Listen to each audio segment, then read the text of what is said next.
Trinidad, a bit overcast, but no immediate threat of rain.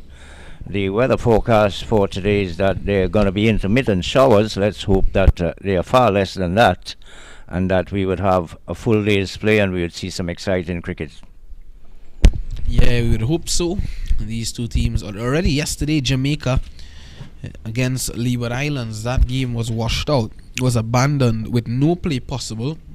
So Jamaica getting 2 points still, but they would have wanted that 4 points had they won that game, had that game played. And Selena Ross looks to be coming into the attack now, the left arm seamer. She's coming in from the southern end of the ground. She's running past umpire Kashif Sandhi, and she's bowling to the right-handed Tasha Gay Gordon. So 2 deliveries down the leg side now. So it's not a good start here from Ross in the early period of this first over of hers. Well, that last delivery seemed to have passed very close to the leg someday, Visham. I don't know if you were noticing, but Brianna Gordon got way inside her stumps and was looking to pull it around fine leg. Appeared to have passed very close to the stump, but it was still signal a wide. So she has decided to go around the wicket now, Ross. And she'd be bowling to the right-hander, Brianna Gordon. And again, down the leg side. Yeah, that's a good start, and they'll get through for a single as well. So 2 runs now added. So that's 4 runs to the tally of Jamaica without the ball being bowled in this over just yet. Having some problems there with her line. All 3 deliveries in her first over were down the leg side. That was to the right-hander. Let's see if she can make some adjustments. She's bowling now to the left-handed Tasha Gay Gordon. Gordon is on 2 off the mark in the very first delivery of the match. So here is Ross. And again, this time she goes down the leg side to the left-hander. So having some problems getting a line right. Just a first over, so we'll probably excuse her for now, Visham. Yeah, and the umpire not signalling wide there, of course. It just came off maybe that tie guard there, so but she's not getting a radar right, of course, as you mentioned. Let's see if she can hear. I think that Gordon there was looking to force that ball into the onside rather than, tap it into one of those vacant gaps and get a single. Well, that was a much better delivery. This time it wasn't about off stump. It was just back of a length. Gordon looking to pull it through the onside, but I don't think it was short enough for the pull shot. But here's Ross again, and she's made the proper adjustment, getting the line right. A bit of a fumble here at mid-on, and that allows the batters to get a second run. That should have been easily stopped at mid-on. She fumbled, and they were able to get back for 2. So Gordon is off the mark. Yeah, so left-hander Brianna Gordon and right-hander Tasha Gay Gordon. So 2 Gordons out there in the middle at the moment. So down the leg side. So another wide in the over. This is not good. Captain Zaida James, you can see her going up there to the bowler Selena Ross to have a word with her. Tell her just to settle a bit. No need to try too much things. Don't look for too much pace. Settle into a nice line and length, and then you can look for those things. Let's see if that chat with the captain would have worked. Well, it has for this delivery because it was on the right line, good length as well.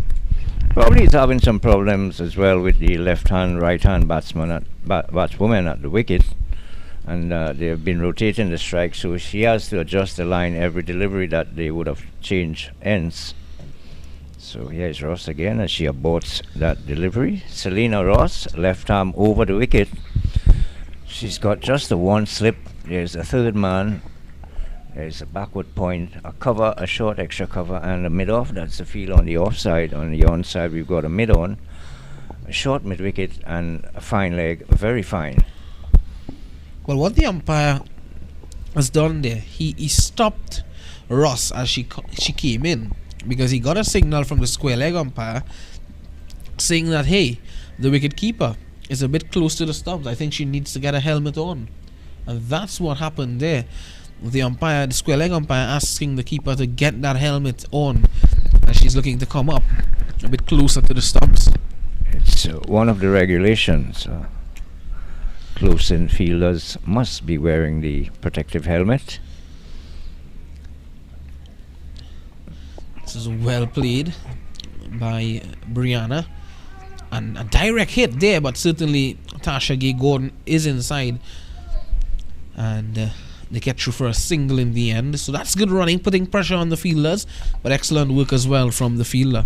It was a good call as well, because it wasn't all that far from the fielder at cover, just a couple of steps to her left, and immediately when she played that ball, she made the call and got a good response as well from her opening partner, Brianna Gordon. So again, they have changed ends, and this would create some problems as well for Selena Ross. She's already started with quite a few wides in the very first over. It's a pretty long one, and this time she'd be bowling to the right-hander Brianna Gordon. She's going to angle it across, or she's going to attempt to do so. Not the best of lines, but she was well respected there by Tasha Gay Gordon. And at the end of 2 overs, it's 11 without loss Jamaica. The wind is now beginning to pick up here at the Brian Lara Cricket Academy, as we can see out in the distance there. The trees are now beginning to flutter around.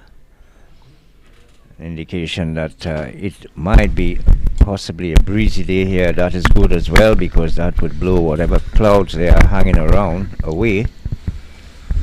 Good conditions here. Sun isn't out in all its glory. We have a fairly overcast sky. The sun now trying to peep out as we're seeing the start of the 3rd over. Yeah, Janelia Glasgow continuing, and that's a good delivery. She's been in and around the wickets, Janelia Glasgow. In this tournament, she's a senior player for the Windward Islands team.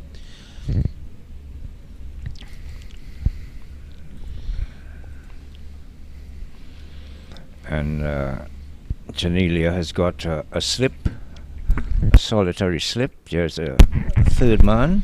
There's a point and a cover, short extra cover and mid-off. Right arm over, and this is a good delivery, making some height and pace up the wicket, as you said, Visham, quite rightly. She's got some pace, and she generated some bounce as well. That hit the top edge of the bat of Tasha Gay Gordon, almost flew to point for a catch, just dropping a couple meters short of the fielder at point. 11 for no loss, and we in over number 3. Here's Janelia Glasgow, and that's a loud appeal, and of course I was going down the leg side, I think, and it seems to have started outside leg as well. I don't know why she was appealing there. It was very high as well when she was struck. Just the 3 fielders on the onside, a mid-on, short mid-wicket, and a fine leg. And there you saw it again. It was pitching outside leg, I thought. But here's Glasgow again. It's a better line there from Glasgow, just on about that off stump, 4th stump maybe. And she has Gordon coming forward. But Janelia Glasgow, speaking about her seniority, and you know, she was a travelling reserve with the West Indies team to South Africa and that ICC Women's Cricket World Cup as well. So that goes to show she's in the setup.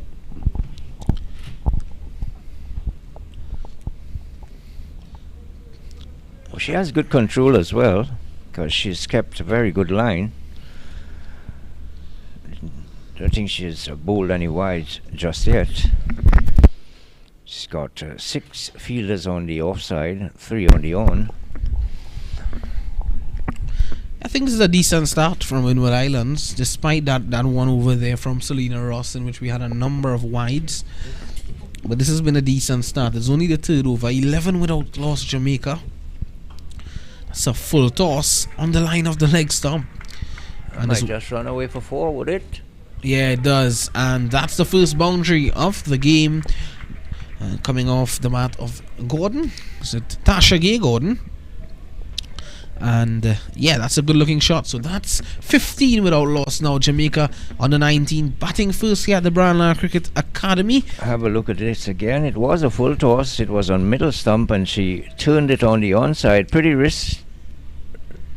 risky shot there as well to go across the line to a full delivery. But she saw it all the way and she picked the gap quite beautifully and got the very first boundary for the Jamaicans, down to a wideish long on for 4. So at the end of over number 3, Jamaica are 15 for no loss. Well, it was both a risky and a wristy shot. Yeah, she used a lot of wrist, and she didn't mind taking the risk because once you see a full toss, your eyes obviously would light up, and she timed it pretty well. She didn't use a very high backlift, or there wasn't much follow through as well. Hit the middle of the bat and it bisected the short mid wicket and mid on. So we see now that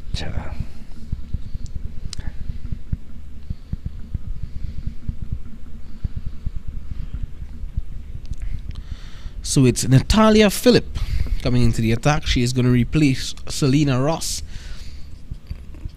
And just holding a run up there didn't feel right, it seemed. So doing the right thing. You know, normally when coaches tell you when you're not feeling it right, when you're running up, just take that moment and go back to your mark. This is a horrific delivery to start, and that's pulled away for 6. What a shot there by Brianna Gordon. Well, that was an extremely bad delivery. Have a look at this here. It was full, it was down the leg side, it was very high as well. I don't know if the umpire was thinking about the no ball there for height, and it was struck over backward square leg for 6 runs. So very bad delivery, and it got the treatment that it deserved. So the first maximum coming here, and it comes from the bat of Brianna Gordon. Well, I'm checking the number here. That was actually Tasha Gay. Tasha Gay Gordon. Yeah, so the Gordons, 2 Gordons at the crease.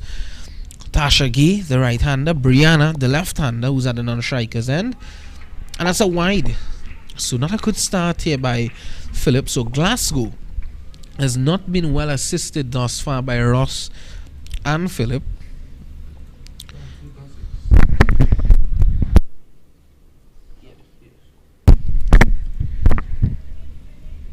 Again a full toss, and that's pulled away in the gap. That's 4.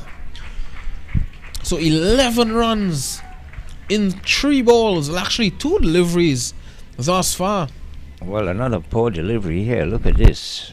Full down the leg side, and this time pull behind square, almost in the same direction this time. It didn't go for 6. It was all along the ground, and it went for 4. So the change in bowling has not helped the Windward Islands a bit, seeing that Selena Ross was removed after just 1 over and replaced by Natalia Philip, who is having, as you said, a horrific first over, Bisham. Yeah, good comeback there though. It's pulling back a length a bit and, you know, tightening up her line. A 6 and a 4 coming in a first over, and that pushes the total quite quickly on to 26 now for no loss, Jamaica. Tasha Gay Gordon, the right-hander, she is on strike, and again down the leg side. This time she gets away with it, just a single, but it was not a bad delivery.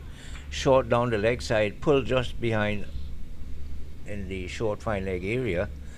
Field bobbled a bit, and they were able to go through for a single.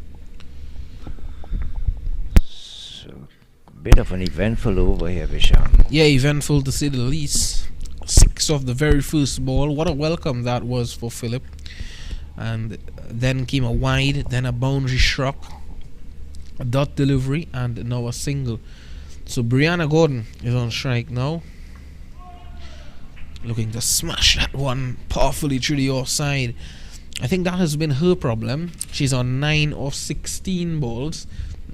So that tells me, you know, and it shows she was looking to power the ball rather than look to find those gaps neatly, get those runs. That has been one of the problems of many of the batters in this tournament. I've noticed that. But nonetheless, this has been a good little start here from the Jamaicans. Good comeback in this over by Natalia Philip. That completes it. The 4th over has been completed. It's 27 without loss. Well, we've seen 2 poor overs from the southern end. The first was by Selena Ross. She was removed immediately off the attack and replaced by Natalia Philip, who went for a 6 and a 4 in her first over, bowled quite a few full tosses, and got the treatment that she deserved, and that has pushed the Jamaicans on to 27 for no loss after just 4 overs. So it seems as though the captain, Zyda James coming into the attack. Number 4, the skipper. And what a bowler she is, a slow left arm orthodox bowler. And she, every time you look at her bowl, Mr. Raja, you can tell that she's a mature spin bowler. I'll leave you to analyze her bowling. Here she is. She's going to come around the wicket to the right-handed Tasha Gay Gordon. There's protection at third man, so no chance for a run there. Oh, that's a very good start by James.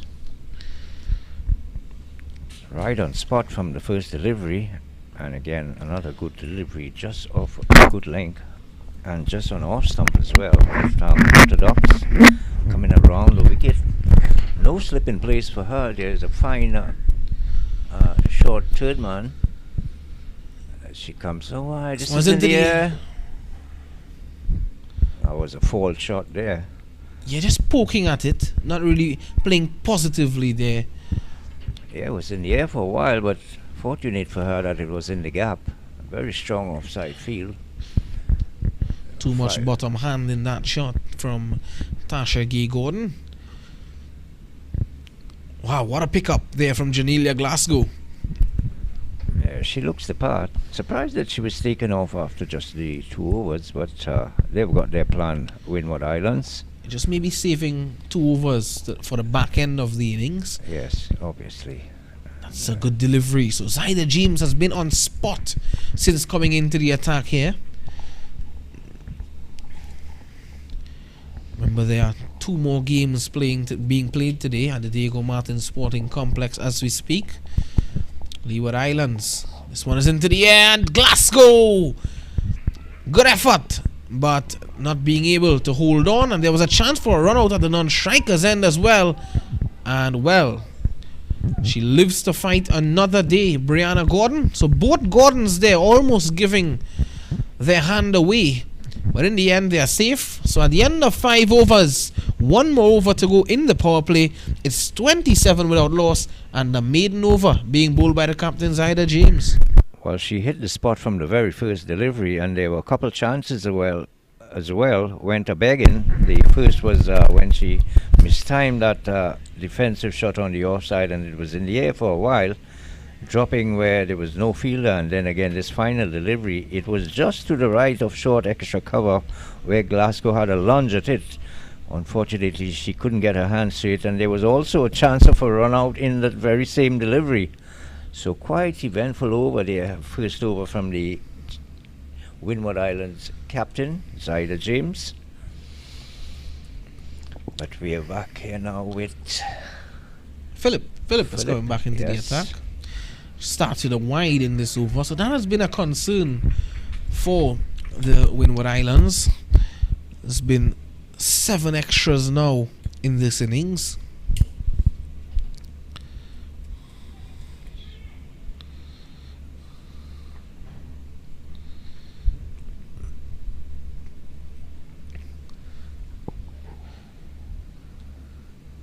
It's a full pitch delivery that Brianna Gordon cannot get away. Missed out there. But what she's doing is she's looking to angle the ball across the left-handed Brianna Gordon. She has a gully fielder in position in Janelia Glasgow.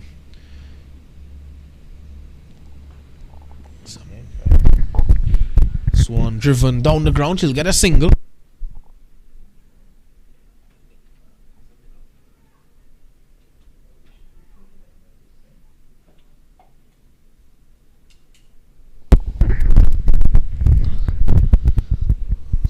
So it brings Tasha Gay Gordon on strike. Tasha Gay Gordon on 12. and Brianna Gordon on 10.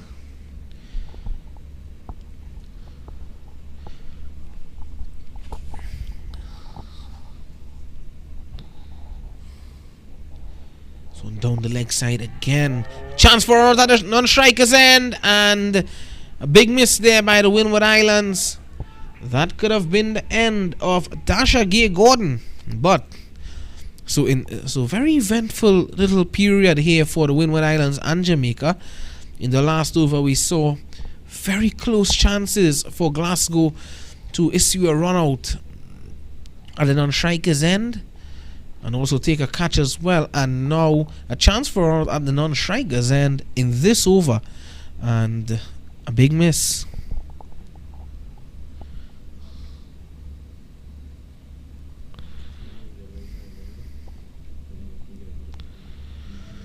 Down the leg side this time, and that's another wide. It's running away to the boundary, and that'll be 5 runs to the tally of Jamaica. So they are now 35 without loss. Well, a bit of poor bowling here, because that was way down the leg side. The wicket keeper as well didn't have a chance to really get at that, and it went down to the boundary for 4 wide, so that would be 5 added to the total. So they are off and running, really 33 for no loss, and this is the final over in the power play. So a lot of extras in that power play. Again, another wide here, Visham. A very poor start here from bowlers, especially from the southern end. We saw Glasgow and Zyda James on the northern end. They bowled extremely well in comparison to the other 2 bowlers from the southern end, Natalia Philip and Selena Ross. So here is Philip again. She is changed to go around the wicket, and this is short, pushed back on the onside opishly. I thought there was an opportunity for her to score off that delivery. It was very short and it was slow as well. So the bowlers are having a nightmare at the southern end. Philip, none for 20, and she's just in the second over. So that's a pretty poor start here, Visham. Just in the second over, and she's already conceded 20. Yeah, not something that the Windward Islands management staff would have wanted. That's a good delivery, and umpire Kashif Sandy nods in denial of that appeal. Have a look at that again.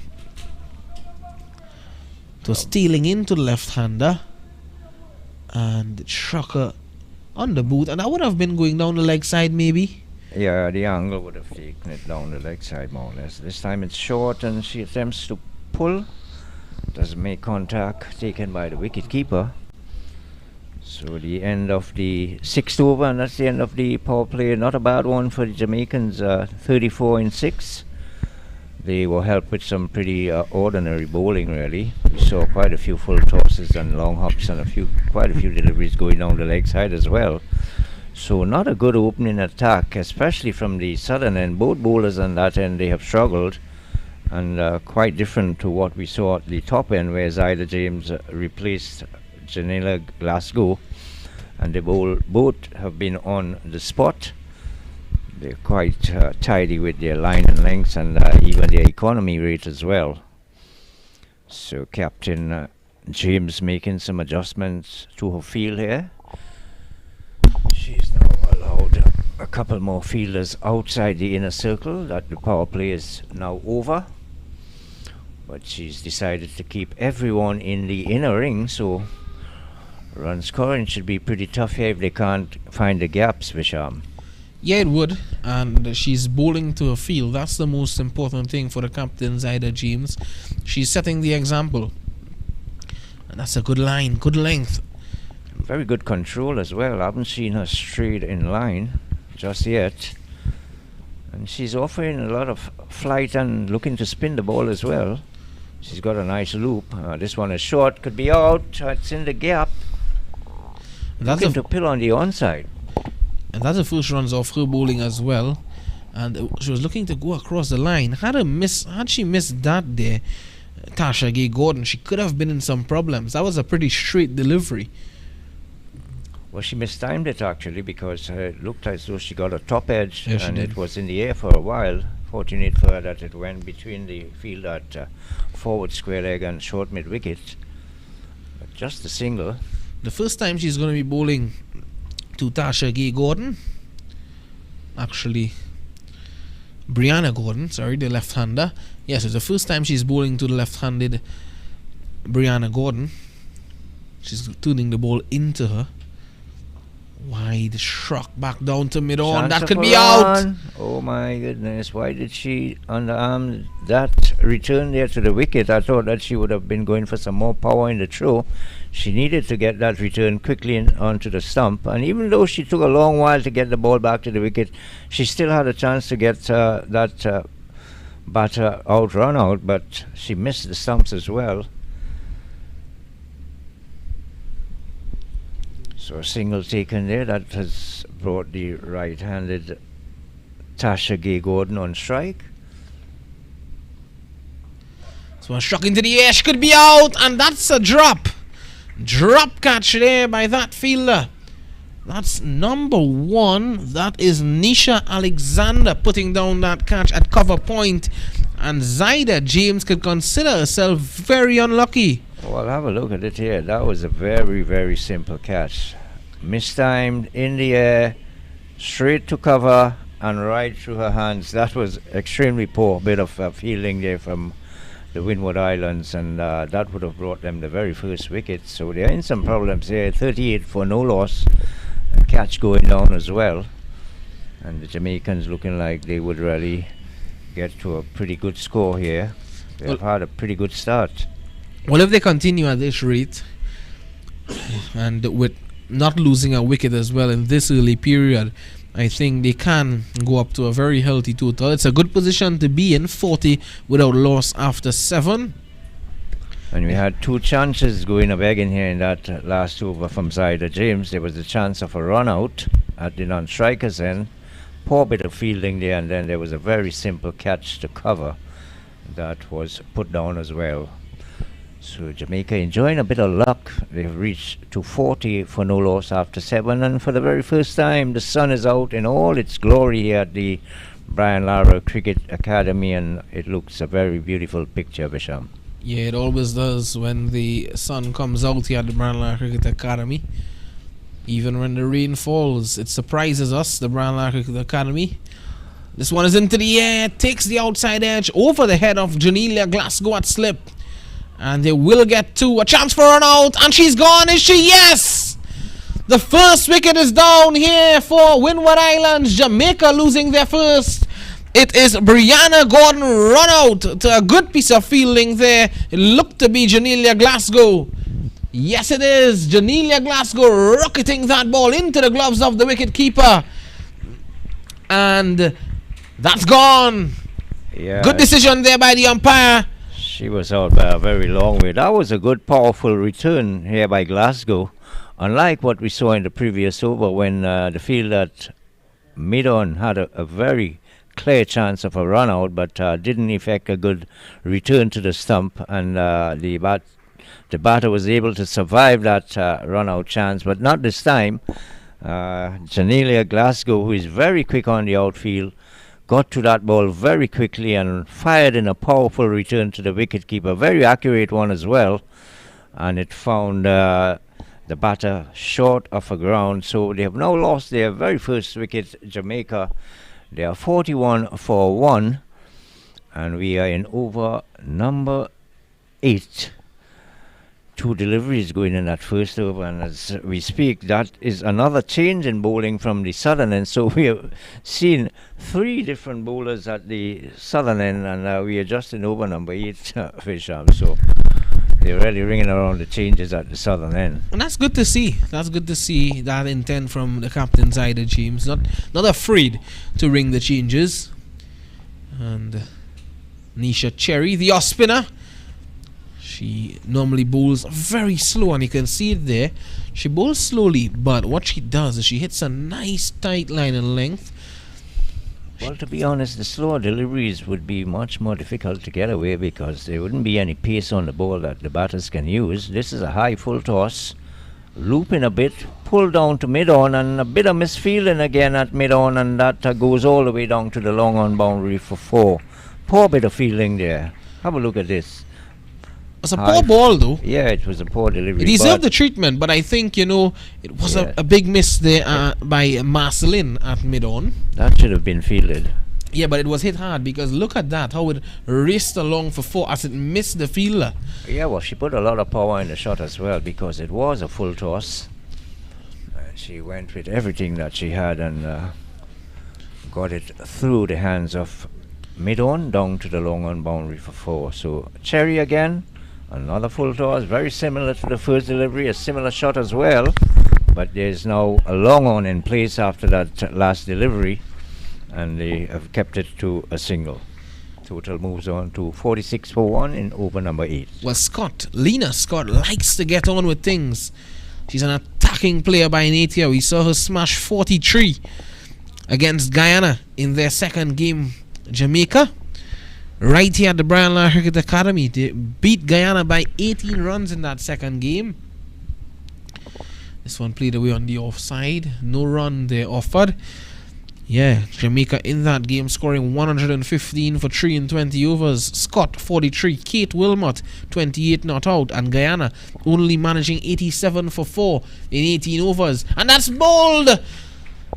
Cherry picks up her first wicket. She strikes here, and Gordon goes this time. It's Tasha Gay Gordon. She played all around that ball. It spun back in from the off spinner and knocked the middle and off pole back. Have a look at it again.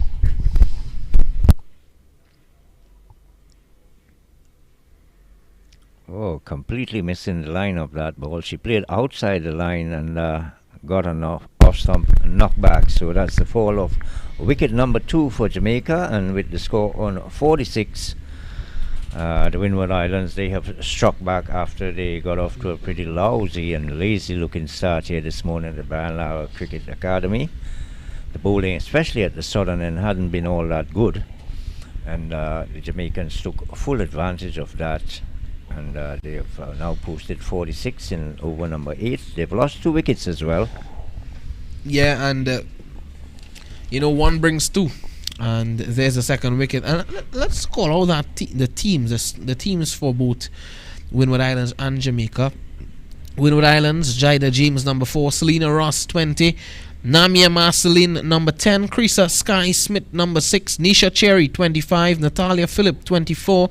Abini Sanjean, number 8. Anisha Fontaine, the wicketkeeper, number 23. Janelia Glasgow, 21. Cheyenne Games, number 7. And Nisha Alexander, number 1. That's the Windward Islands team. This one is played away nicely by Scott. And she will get 1. Looking for 2. This could be another wicket. It is!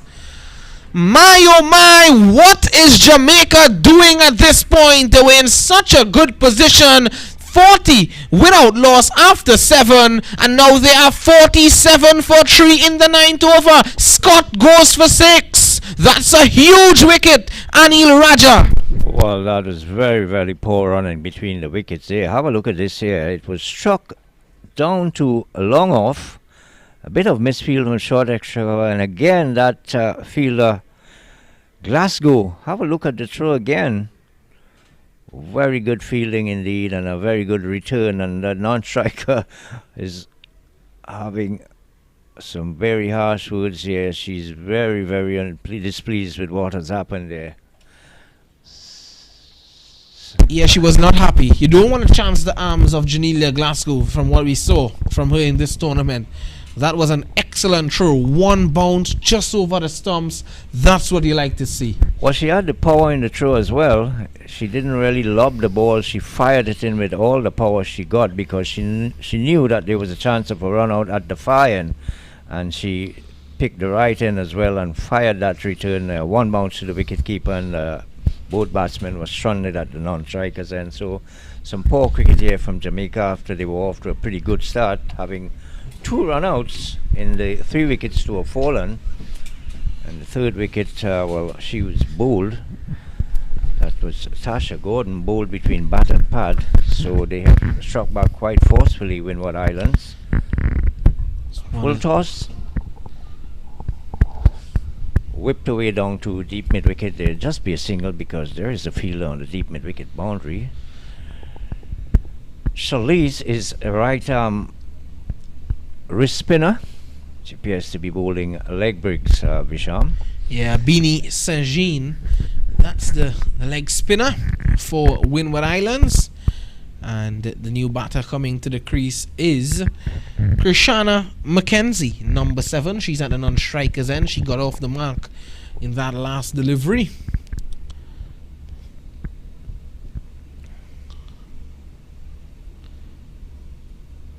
Too wide there from the leg spinner, but luckily she was not put away. That ball struck straight to Zaida James at short cover.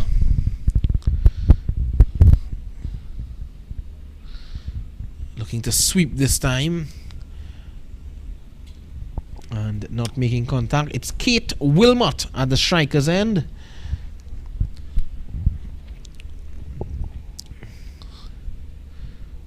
So opposite fortunes for Kate Wilmot and Lena Scott.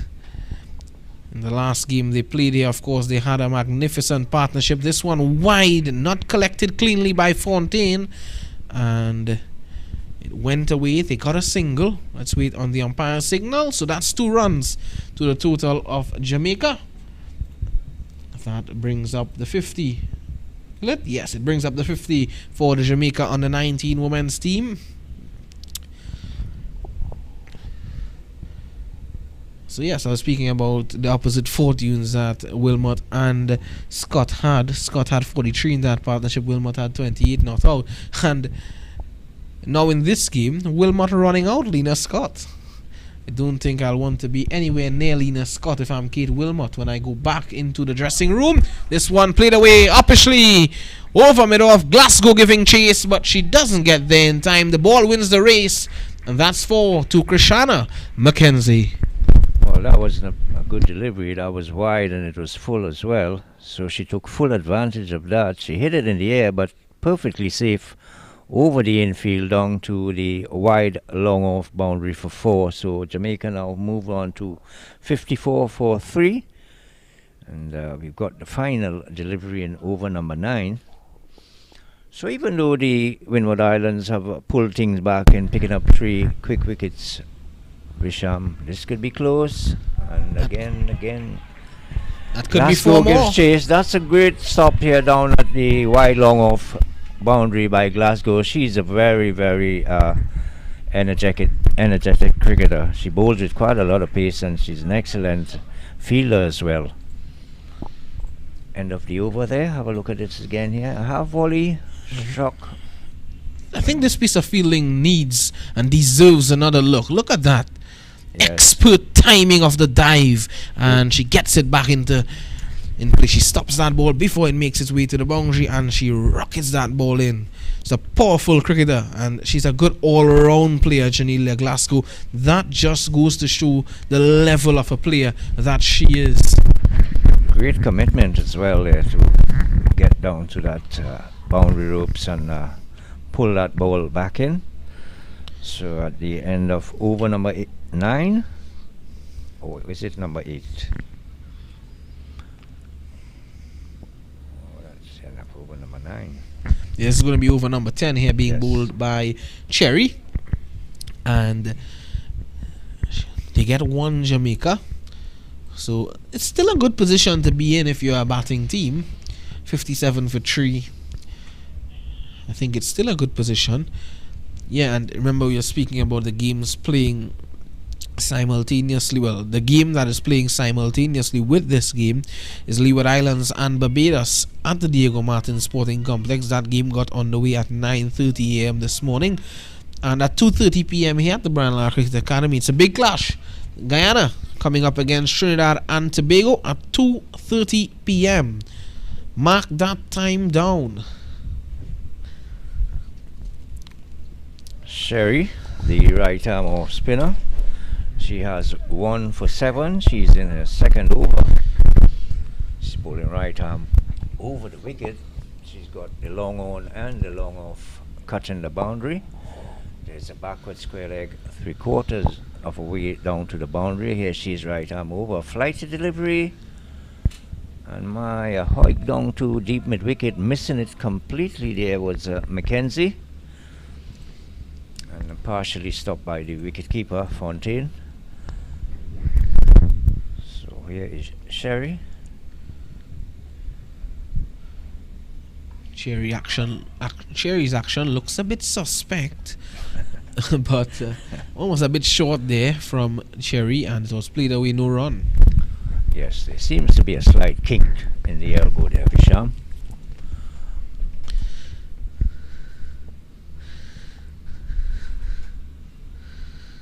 It's a good delivery. I think Glasgow could be a bit too far there at third slip. Yeah, she's not bowling that quickly.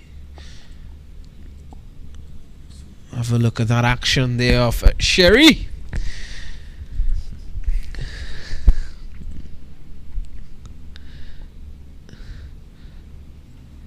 So they are not being able to get away Nisha Sherry here in this over. At the halfway stage of the innings, Jamaica under 19, after winning the toss, electing to bat first. They are 57 for 3. And Windward Islands, they have fought back well. Yeah, well, Jamaica, they have lost 2 of the 3 wickets by the run-out route, and quite unnecessary, foolishly as well. Thought that second run out, there was no need to be going back for that second run, especially when you saw that Janelia Glasgow was the fielder. She fired a return way back to the far end and had both batters stranded at the non-strikers end. So a bit of a break here now. Is it going to be a water break? Yes, it is. After 10 overs, Jamaica 57 for 3. And you expect that they would cross 100 quite easily, Bisham? I think so. They have some batting in the sheds, and looking at the batting scorecard thus far, Brianna Gordon, that is, she made 12 of 26. Tasha Gay Gordon, 15 of 20. Lena Scott, 6 of 4. She was run out expertly by Janelia Glasgow. Gordon as well, Brianna Gordon, that is, was run out by that said fielder Glasgow. And well, at the moment, the 2 batters at the crease, that's Krishana McKenzie and Kate Wilmot, they are on 7 and 1 respectively. That's the situation here at the Brian Lara Cricket Academy. Looking at the bowling of the Windward Islands women under 19, Janelia Glasgow, no wickets, 7 runs in 2 overs. Selena Rush, she had 1 over, conceding 8 runs, no wickets. Natalia Philip, that is, in her 2 overs, she was a bit expensive, conceding 20 runs. Zyda James, the captain, 2 overs for 4 runs. Nisha Cherry, she's just bowled 2 overs for 7 runs. And that's Abini Saint-Jean, bowled 1 over for 10 runs. So we'll take a short break for the water break, and we'll come back in about 5 minutes time or so for continued action in this contest.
Well, we're back here at the Brian Lara Cricket Academy, and it's Abini Sanji going to continue for Windward Islands, and Jamaica on the 19th. They are 57 for 3.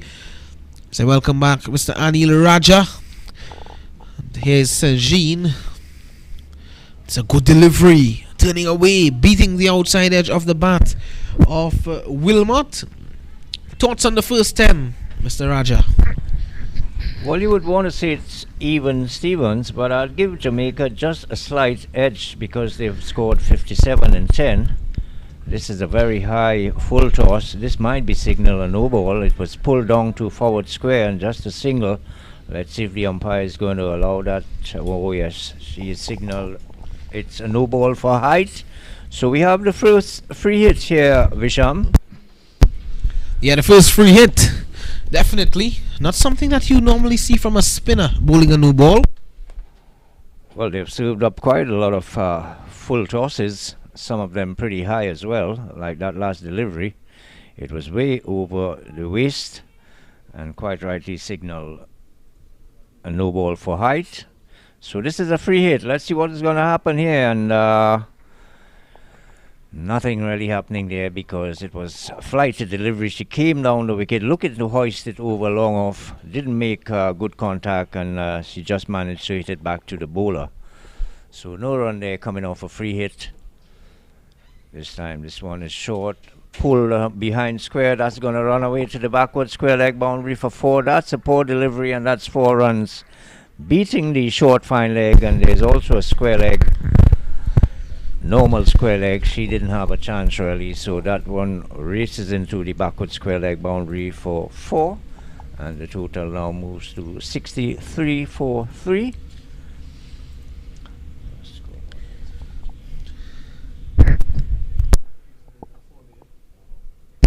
Yeah, so it's 63 for 3 at the moment, and Abini Sanjin proving to be a bit expensive here in this spell.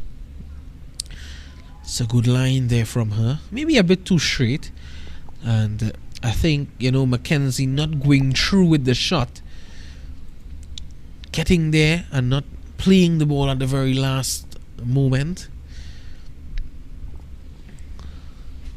So you don't want to be starting the ball too straight here to the left-hander if you're a leg spinner, and that's a better delivery. Well, I think once she can maintain a good line and not serve up too many of those full tosses, she's going to create some problems because she's bowling extremely slow, and that would create some pressure for the batters to really generate a lot of power in the shots, because they would have to put a lot of force in the shot. This one is short, pulled down to square leg on the leg side, and a chance of a run out, but quite quickly she regained her composure and decided that that run was not on, and sent back by a partner as well. So that's the end of the over number 11, and at the end of that over, Jamaica 63 for 3. Yeah, that's a good score. 11 overs, 63 for 3. I think they'd be happy with that. Not happy with the loss of wickets in that canter though, but certainly in this position, I think with Mackenzie at the crease and Kate Wilmot, I think they would be happy. And it looks to be Cherry to continue. Cherry normally bowls out to 4 overs consecutively.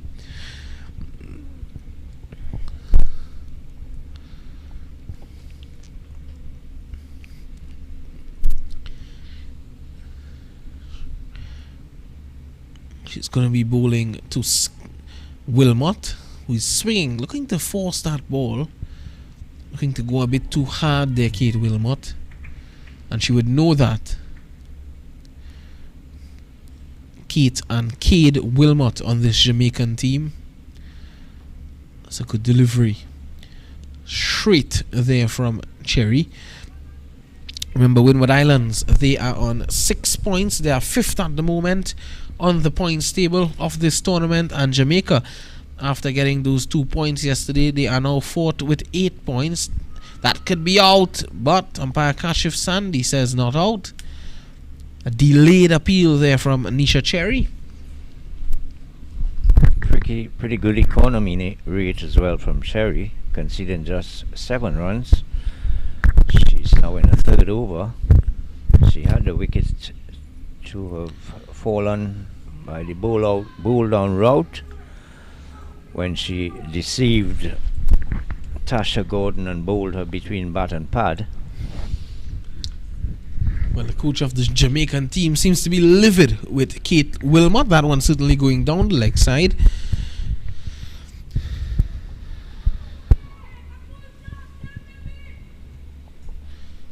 I think the Windward Islands team would appreciate this approach being taken from the Jamaicans here.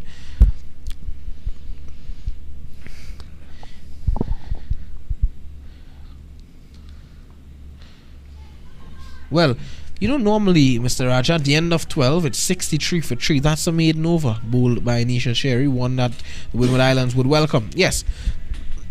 But if you are taking this approach and you are saying that you are going to play out Anisha Sherry, she still has one over. That tells me you're going to play out another over. That would take us to 14, because after this one, that's one of the cricket gears bag. Just to the eastern end of the ground. Cameraman Matthew Rajaram picking up that. Yes.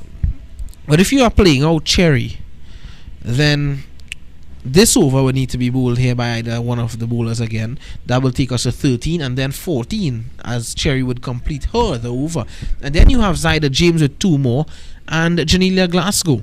And those are 2 excellent bowlers for the Windward Islands team. So it's going to be difficult if you are doing that. I don't see any reason for them to want to be playing out any particular bowler. Exactly. I mean, it's just 20 overs.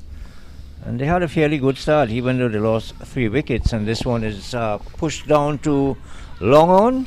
And it's going to be cut off, but they're going to complete 2 runs. That was hit in the air, and it was hit down to the long on area. There is a long on fielder in place, and she got around, but didn't have the speed as, let's say, Janelia Glasgow, and the batters were able to complete 2 runs. Yeah, that's Cheyenne Games down there at long on. But that's good batting from Krishana McKenzie. She's looked to take on the game since coming to the crease. Well, I think once the ball is there to be hit, I think they should be going hard at it, because it's a T20. They had a pretty good start. They've lost 3 wickets, and we're in over number 13. So I don't see any reason for them to really be holding back Jamaica. And they're getting quite a few deliveries that they can score off as well. But having said that, I think that St. Jean has really tightened up on her length and her line as well. And this one is short. It's pulled around down to square leg, and there's a forward square leg on the boundary, and that's going to be just a single. And missed there by the wicket keeper on that bounce. She didn't read that bounce with that return throw. It bounced over her head. A bit slow in getting the gloves up there. 66 for 3 Jamaica. Yeah, well, Mackenzie is looking to do the right thing. If the ball is not there to be hit, she's looking to rotate the strike. Something we didn't see from Kate Wilmot, though. I would like to see Kate Wilmot rotate the strike. Mackenzie has looked to be the aggressor. That's not a good delivery there from St. Jean. Yeah, that was a pretty wide, way down the leg side. That was an extremely poor delivery. Having a bit of problems in controlling the line, you would expect that from the wrist spinners. They don't have much control as the finger spinners do. This is a flighted delivery. It's a better line this time, and the batter has to be pretty watchful and defensive. There's a deep mid wicket. There's a long on. Those are just the 2 fielders who are trying to stop the boundary. Deep mid wicket and the long on. SNG wide outside the off stump and still not being able to get away the ball. Kate Wilmot, she'll get through for a single though. Oh my, had that hit the stump, that would have been run out. I thought that was a very late decision to go for that single, but it only came after it was a bit of a misfield here. And they were chancing the arms of Janelia Glasgow as well. Had the bowler collected that ball as well, I think she could have issued the run out. Yeah, not a good clean up there by St. Jean. Well, that completes 13 overs. At the end of 13, it's 68 for 3. Mackenzie is on 14. Wilmot on 3 of 12 at the moment. But, you know, you have to appreciate the leg spinner showing up. Bini St. Jean is something we are we are not seeing as much in any format of the game. In West Indies cricket, these leg spinners are not showing up. Mr. Anil Raja, we are seeing few and few leg spinners, be it in the women game or in the men's game in the West Indies. Yeah, you are right. I was making that point as well while the men's regional 4-day championship was going on, and I was making the point to my fellow commentators, yourself, Mr. Colin Murray, that we're really seeing a shortage of wrist spinners in the Caribbean. And she's bold in the process there, Mr. Anil Raja. Sorry to cut you off. Kate Wilmot looking to be aggressive there on that occasion. That delivery turning in from Nisha Cherry. It took the inside edge. Let's have a look. Wide outside the off stump, looking to pull that one away into the onside, and Wilmot plays that one on to the leg stump. So she has to go. It's an innings of Wilmot that really never got going. So she has to go for 3 of 13. Jamaica, they are now 68 for 4. She should have been looking to play that ball through the offside, because it pitched wide of off stump and it was turning into her. It was still outside off stump while she made contact, got an inside edge and brought it onto the stump. Thought she should have been looking to punch that anyway through the offside or cut it behind points. But the shot selection wasn't the right one, and she ended up losing a wicket, and that's the 4th to have fallen here for Jamaica. They are now on 68 for 4, and we're in over number 14. And the new batter is Bryan. Yes, Gabrielle Bryan. She is batting in the number 6 position. And she has Mackenzie as the non-strikers end, who is on 14. So Cherry, this is down the leg side, swings, misses. There's going to be a couple byes here, or wides possibly. They're coming back for a second. Again, a good throw here from Glasgow. She has a powerful arm, but they were able to scamper for that. It is a no ball. Yes, it's a no ball, so that would be another free hit. So 3 added to the total there with that no ball, and they picked up 2 as well. And they've got a free hit, so not keeping things tight enough here, Windward Islands. They are creating their own problems, really. Yeah, and Gabrielle Bryan, the new batter, is going to face that ball, that free hit ball. And if you're a batter or a batsman, as the case may be, and you come in to face your first ball, well, this is not a first ball face, but to get off the mark, I think you would appreciate a free hit, but she misses out there, Gabrielle Bryan. Looking to hit that ball a bit too hard. She's seeing that mid-wicket is inside the circle, and anywhere to the left or right of her can be a boundary, or over her head as well, because the outfield here is in supreme condition at the Brian Lara Cricket Academy, as it always is. Some turn there from Cherry again. This is a good spell.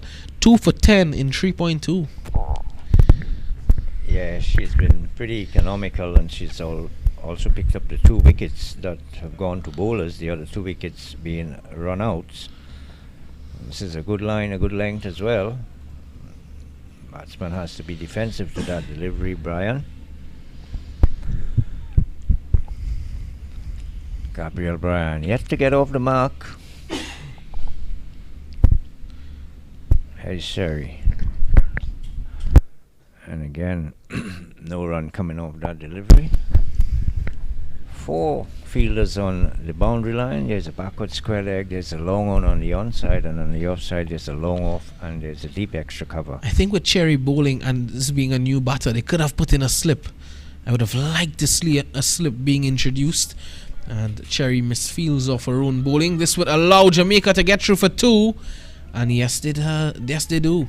So 2 to Bryan, she's off and running, and at the end of 14 it's 73 for 4. Cherry completes her spell of 4 overs, 2 for 12. Your thoughts on that spell of Nisha Cherry? Yeah, she's been very economical, conceding just the 12 runs in her 4 overs, and also picked up 2 very important wickets. So she's been the pick of the bowlers so far, even though I thought that her captain, Zyda James looked very good in her couple overs that she had. She was very economical as well, but the thing is, Sherry has picked up the 2 wickets, and she's been pretty economical as well, just conceding 12 runs. So Jamaica at 73 for 4 after 14 overs seem to be struggling to get up to 100 now, Bisham. Well, things have changed a bit. It has changed a bit. Could see some good bowling from Nisha Cherry as well, but we'll have to wait and see. I think they can still get past 100. You know, Brian is a powerful hitter of the ball. Mackenzie, she can bat a bit as well, and there are still a number of good players to come from the sheds. And it looks as though Sanjean may be bowling out. There's still Zyda James to come with 2 overs. Janelia Glasgow has 2 as well. Yeah, they definitely would be looking to close off the innings in the back end of the bowling. Janelia Glasgow and Zyda James, they have looked by far the best of the bowlers for the Windward Islands. Well, so if Abini Sanjean is to bowl this over, that means she will be finishing off her spell. There's Selena Ross, there's Natalia Philip to bowl that 16th over after this, and then we would see the introduction of Zyda James and Janelia Glasgow with the final 4 overs. But who will be your pick to bowl that over, that 16th over between Selena Ross and Natalia Philip? Both of them not having the best of days. Philip going for 20 in her 2 overs. Well, I think they would have to give Selena Ross another chance at the bowling. She had just the 1 over, and she was selected as a specialist bowler, even though she had a poor first over. I think it's only fair that she gets to bowl another over. This is the right-handed leg spinner. Wow, that ball spun a lot. That spun from way outside the off stump and down the leg side. And it struck her on the pad as well. Leg by signal by the umpire.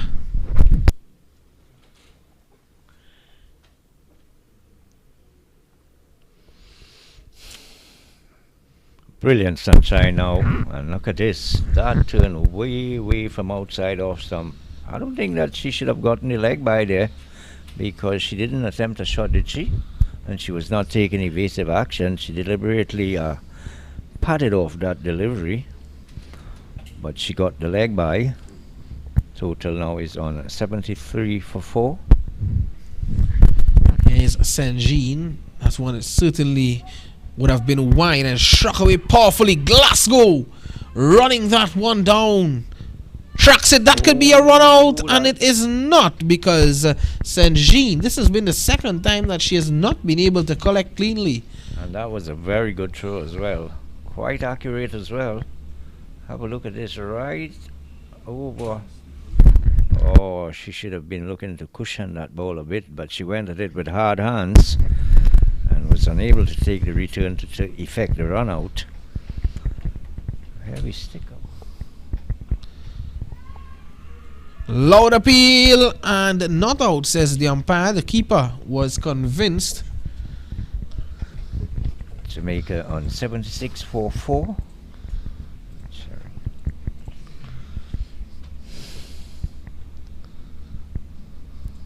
Let's have a look at that again. That appeal was well pitched up, and we heard bat, but certainly may have hit the ground. There's a chance for a run here.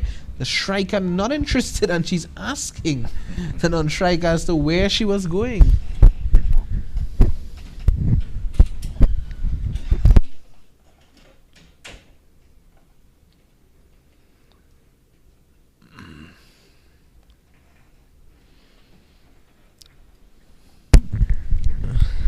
Say good afternoon. Well, good morning actually, Mr. Dave Passad. He's just come in, smiling a lot into the commentary box, and he refused to shake my hands after he called me 26 times yesterday. My oh my.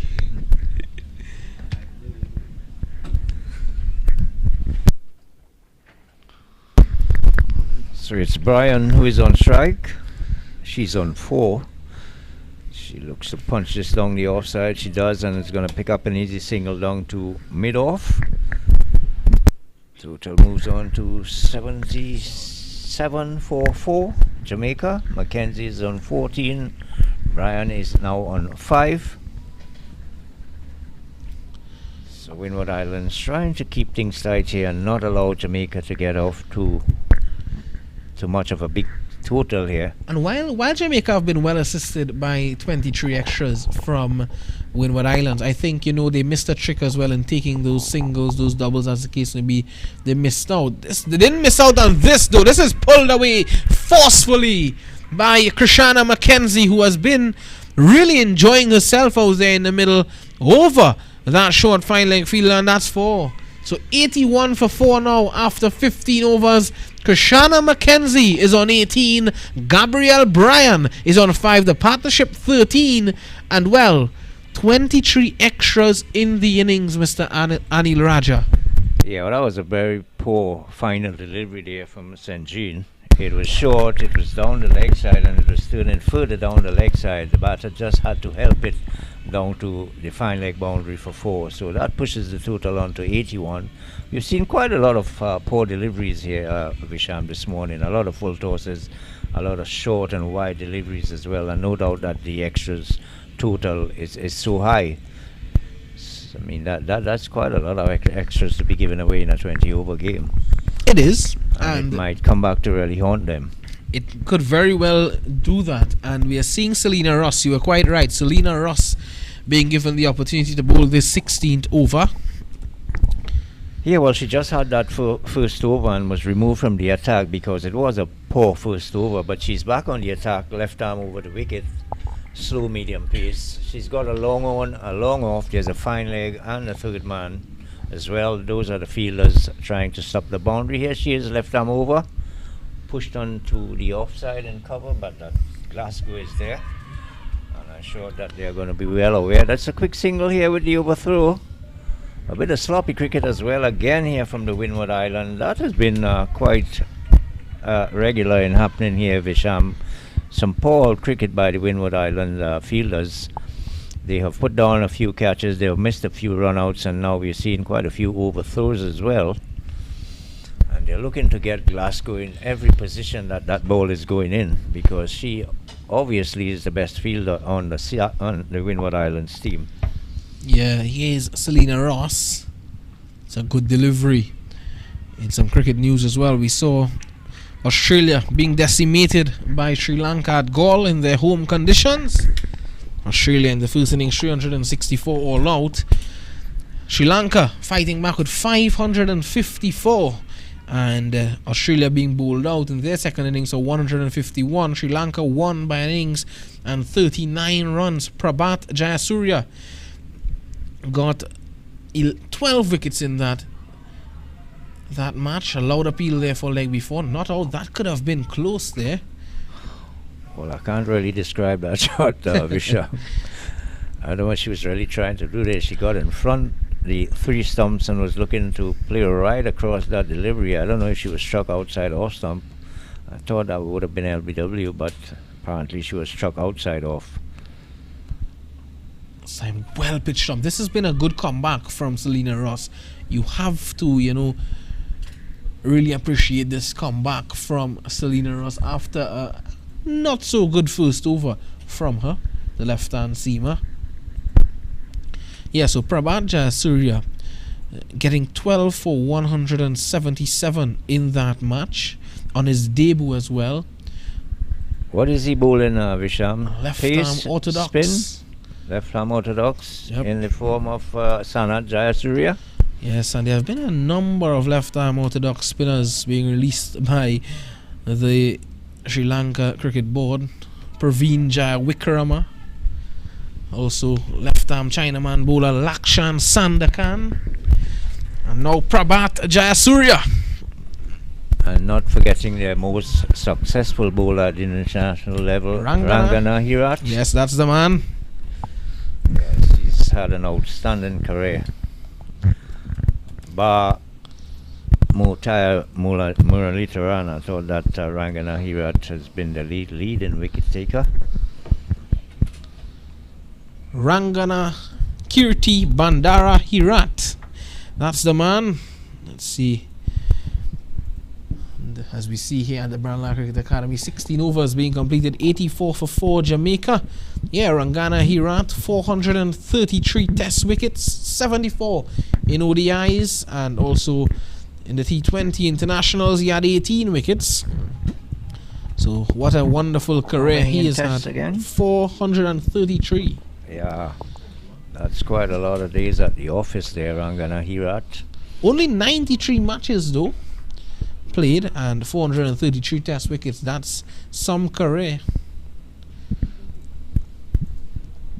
Here's Janelia Glasgow, who comes back into the attack. She starts with a wide.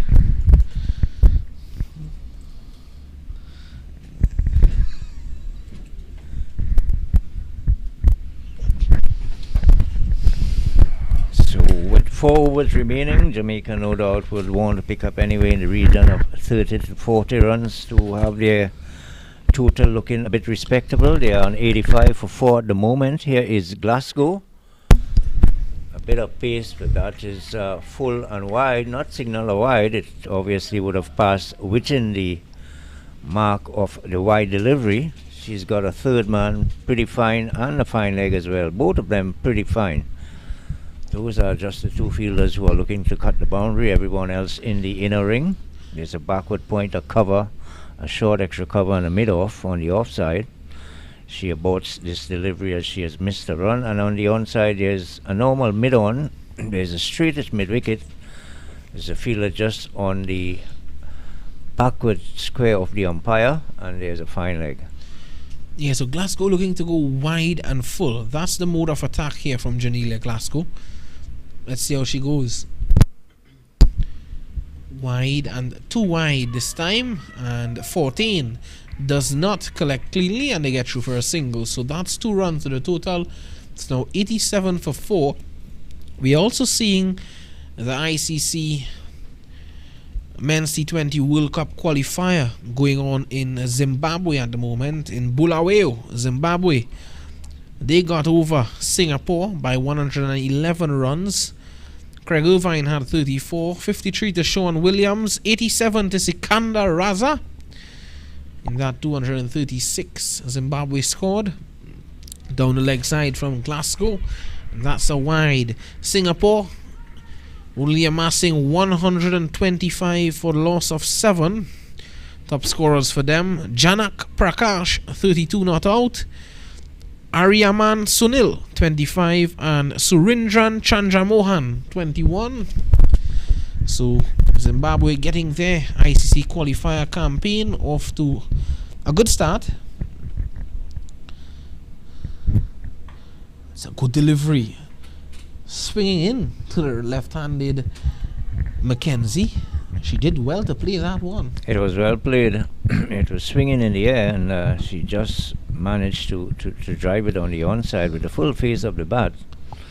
Thought she played it well. And Nepal seems to be in trouble in that World Cup League 2. This is a good delivery from Glasgow again. Waking up a head of steam here, Janelia Glasgow. Taking place in Air. And Namibia, they are coming up against Nepal. 220 all out, Namibia. And Nepal, they are 53 for 3 in 17 overs. Top scorers for Namibia: Divan Lacock, 41, and Janiko Lofty Eaton, 60.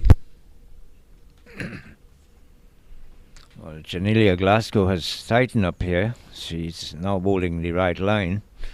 She had 2 very good overs in the opening spell. It's very economical as well. But she's come back. She's got to get her rhythm right again. So she had a few loose deliveries. But this is going to be... Oh my goodness, how wasn't she bowled there? That would have passed very close to the off stump. It was a good Yorker as well. And Mackenzie was going across the line. Have a look at that. My goodness. Top stuff from Janelia would have Glasgow. passed very close to off stump. Yeah, very close. She couldn't get the bat down in time there and get it behind that line. She has some pace as well, Glasgow. Short. Looking to cut. keeping a bit low as well. So that's the end of 17. 3 more overs to go here in this first innings. Remember, Jamaica girls on the 19 team, they won the toss today, elected to bat first against the Windward Islands, and they are 88 for 4. Your thoughts on this 17 overs, Mr. Anil Raja, and do you care to predict the score? Well, I was asking you to do that a while ago, and you refused, Bisham. Now you've thrown it back to me, so you've put me in a spot here. But I said a while ago that they are struggling to get up to 100, and now with 17 overs gone, we've got just the 3 overs remaining. They are on 88. So it would be interesting to see if Jamaica can really get up to 100 and how far after that they're going to go.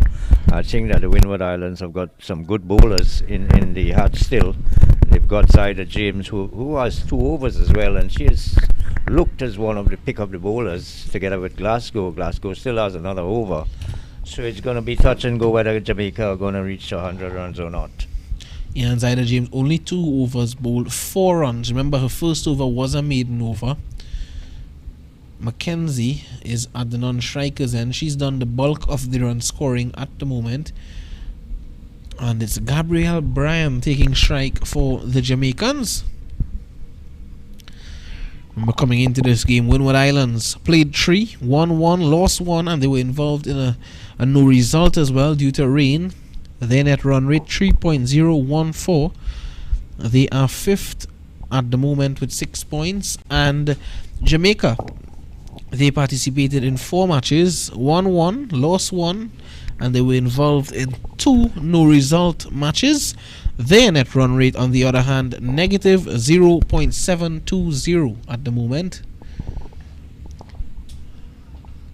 Straight to the fielder there. This has been one of their problems, hitting the ball straight to the fielders, not finding the gaps. It's very good bowling here from Zyda James, the Windward Islands captain. She conceded just 4 runs in the first 2 overs that she bowled, so she obviously would have been the most economical, and now she's back here for a second spell in the back end and not conceded any run in her first 3 deliveries. So very good going here by Windward Islands. They've pulled things back a bit. Jamaica seem to be struggling to get the ball off the square at the moment. Flighted delivery, pushed out to cover, no run again, and James is doing exactly what the team would want her to do at this point in time. She's varying her pace and line and lengths as well. Yeah, she's a very good bowler. I thought that she's probably one of the better bowlers in the tournament. Yeah, definitely. I have to agree with you on that. Certainly, she has been a cut above the rest. One of the best spinners, if not one of the best bowlers, as Mr. Raja said. At the end of 18, it's 88 for 4. Another maiden over in this innings. Another maiden from Zyda James. Zyda James conceding just 4 runs in 3 overs, so that's exceptional bowling here from the Windward Islands captain. And as the batters are getting a bit of refreshment, Jamaica 88 for 4. We've got 2 overs to go.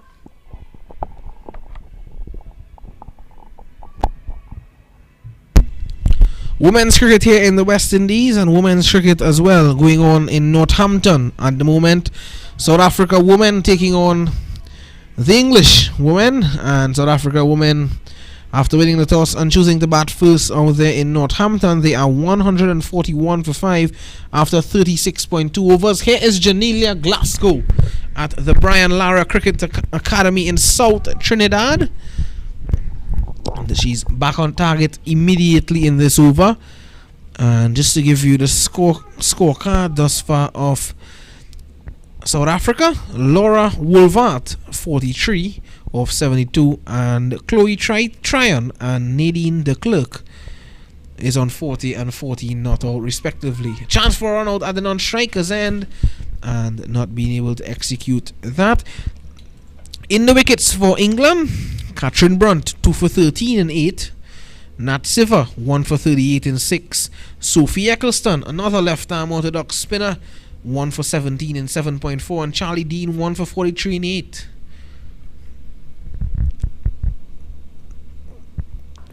Flicked away nicely on the up, and only one.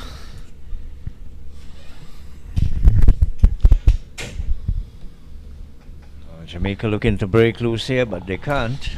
The Windward Islands are tightening the screws here and the run scoring. Glasgow bowling a pretty good line and length. She's got 3 deliveries remaining in her spell. She has none for 12. Pretty decent figures there in terms of her economy rate.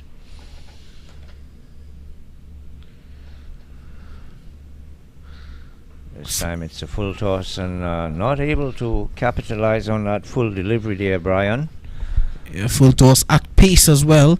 Yeah. Glasgow has certainly been one of the quickest, if not the quickest in this tournament.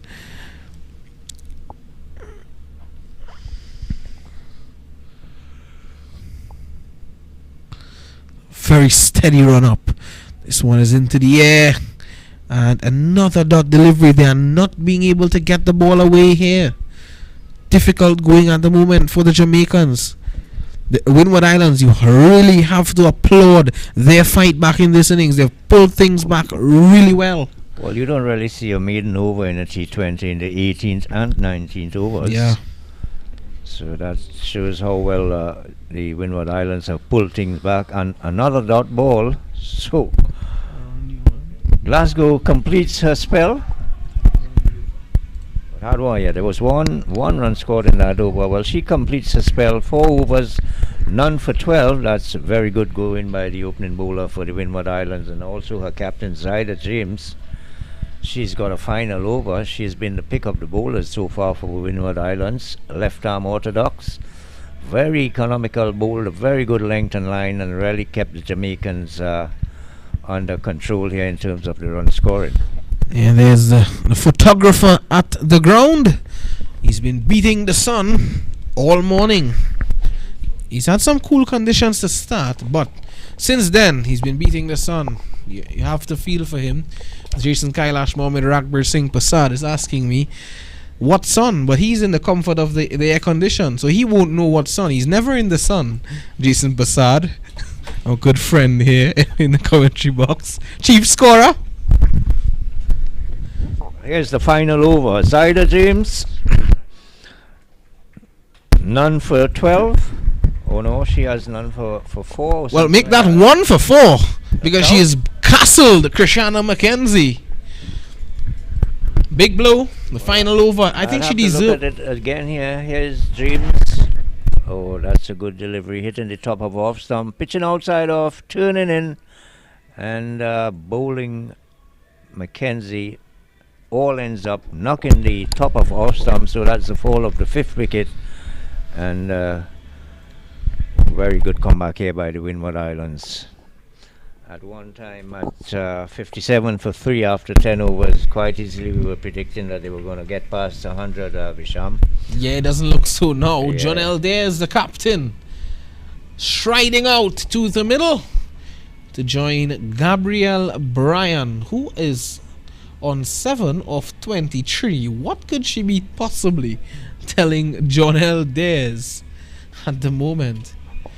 That's number 6 there on your picture. That's Krisa Sky Smith. And if we look at the sky at the moment, there's some grey skies hovering. Some grey clouds, sorry. Grey clouds hovering at the moment here at the Brian Lara Cricket Academy. Well, let's hope that the wind continues to blow as it is, and keeps blowing those clouds away. A chance for a leg before again there. Umpire Cassius Sandy signals not out. Let's see, Zyda James floating that one right up into the black hole, going right across. Wow, that could have been cannoning into leg stump. Tell you what, Zyda James is very surprised that that decision didn't go her way. And look, it's a big turner there, that one. She's continuing to bowl. She's looked superbly. extremely good. I thought that she deserved the wicket that she got, and she probably should have had 2. So struck away on the onside. It's running away, but excellent stop by the fielder at mid-on, coming around and limits them to 1. So Brian is back on strike. It's 90 for 5.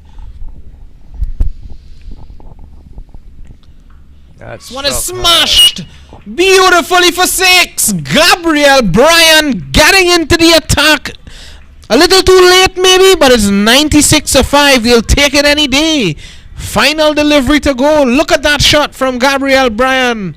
It was short, and James giving her some room there, and Bryan accepted it with delight. Yeah, she timed it well. Got a lot of power in the shot. Final delivery, and a good one. That's the end of the innings. 20 overs have been bowled. 96-5 is what the Jamaica women on the 19 team would finish on after winning the toss here at the Brian Lara Cricket Academy, electing to bat first against Windward Islands. Mr. Anil Raja, your thoughts on that first innings? What did you make of it? And do you think that the Windward Islands can get to that target of 97? Well, that would be interesting whether Windward Islands would overhaul that total or not. But I thought that the Jamaicans lost their way halfway in this innings. I thought that the halfway stage they were 57 in 10 overs and lost 3 wickets, and they were looking well assured of getting way past 100. But it was a good comeback indeed by the Windward Islands bowlers and fielders, and they kept things really in check. It was good to see the captain Zyda James and her other senior bowler Janelia Glasgow coming to the fore and really making their presence being felt here in the bowling attack. They really pulled things back, and they had very impressive figures. I thought that James was unlucky with that 6 that she got in the final over that she bowled, but she was looking very good with just 4 runs coming off her first 3 overs, conceding 6 runs in the final over to end up with 1 for 11. She and Glasgow certainly pulled things back for the Jamaicans, and I think they're in with a fighting chance. It's not a big score, it's 96, but it's going to take a big effort from them to get past that total. So good effort here from the Windward Islands. I thought that Jamaica lost it a bit halfway after they elected to bat after winning the toss, and I thought that they should have finished well over 100 anyway, between 110 to 120. Yeah, well, that's the situation here at the Brian Lara Cricket Academy.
We are back at the Brian Lara Cricket Academy for the second innings of match number 15 of this Cricket West Indies Rising Star Women's U19 T20 Championship between Windward Islands and Jamaica.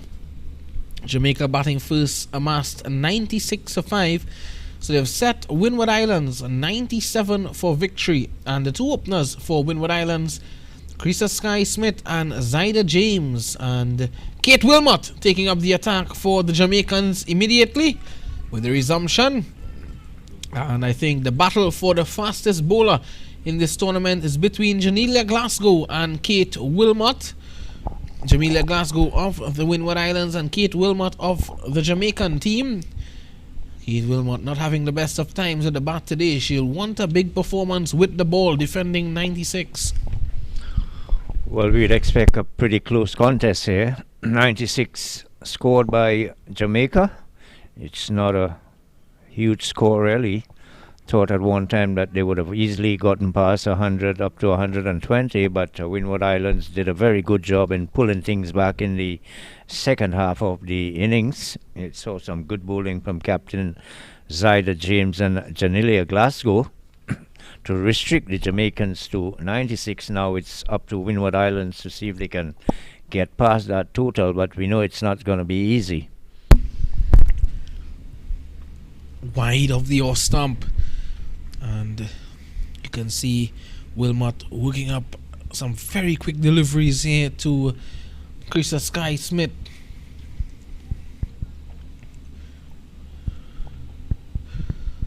Zyda James bowled well in the first innings, and now she's coming to open the batting, the captain of the Windward Islands team.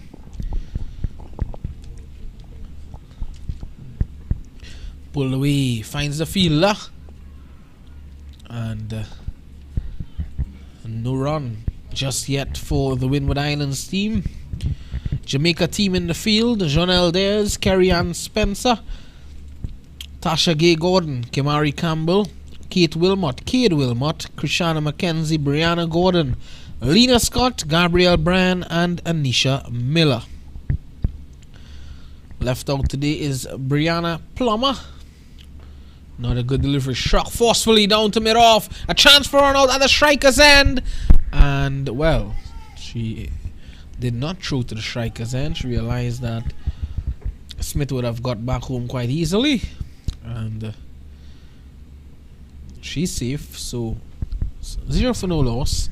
Yeah, so left out today for the Jamaicans, Brianna Plummer, Judine E. Banks, and Tiana Samuels. That's the three players that have been left out.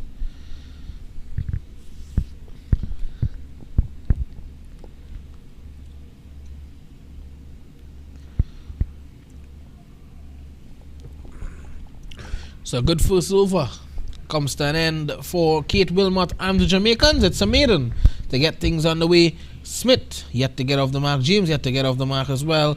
It's none for no loss. It's pretty good first over here from the Jamaicans. Wilmot sending down a maiden in the first over, and even though the batter Carissa Smith went very aggressively at almost every delivery, she still is on 0. So a good start here for Jamaica. And we're going to see the Windward Islands captain, Zyda James, the left-arm orthodox bowler, had a pretty good spell. 1 for 11 in her 4 overs, conceding a 6 in her very final over. She's a left-handed batter as well. Let's see the field placing that we're going to have here for Dares. There's right-arm medium fast, bowling over the wicket. There's just a 1 slip. There's a backward point, squarish cover, a short extra cover and a mid-off on the offside. She aborts her first delivery. There's a long one looking to cut the boundary on the onside. There's also a very short mid-on. There's a mid-wicket, and there's a fielder behind the umpire. So let's look at Diaz. A gift to start, and Diaz is down. Captain v Captain at the moment. John L. Dales being the skipper of Jamaica. Zyder James being the skipper of Windward Islands. Zyder James. There's a number of players in this tournament that have participated in the T20 Blaze in Guyana earlier this year for the senior teams. And there's short pull away. Well, umpire Kashif Sandy, tell you what, his boot got in the way of that one. The fielder missed it, and the left boot of umpire Kashif Sandy, wow, got in the way of that. Well, I thought the ball was there at one point in time. Have a look at this shot here. I didn't think that the umpire tried to get out of the way whatsoever. I think that the batters would be extremely annoyed with that. That certainly would have been at least 2 runs there, Bishop.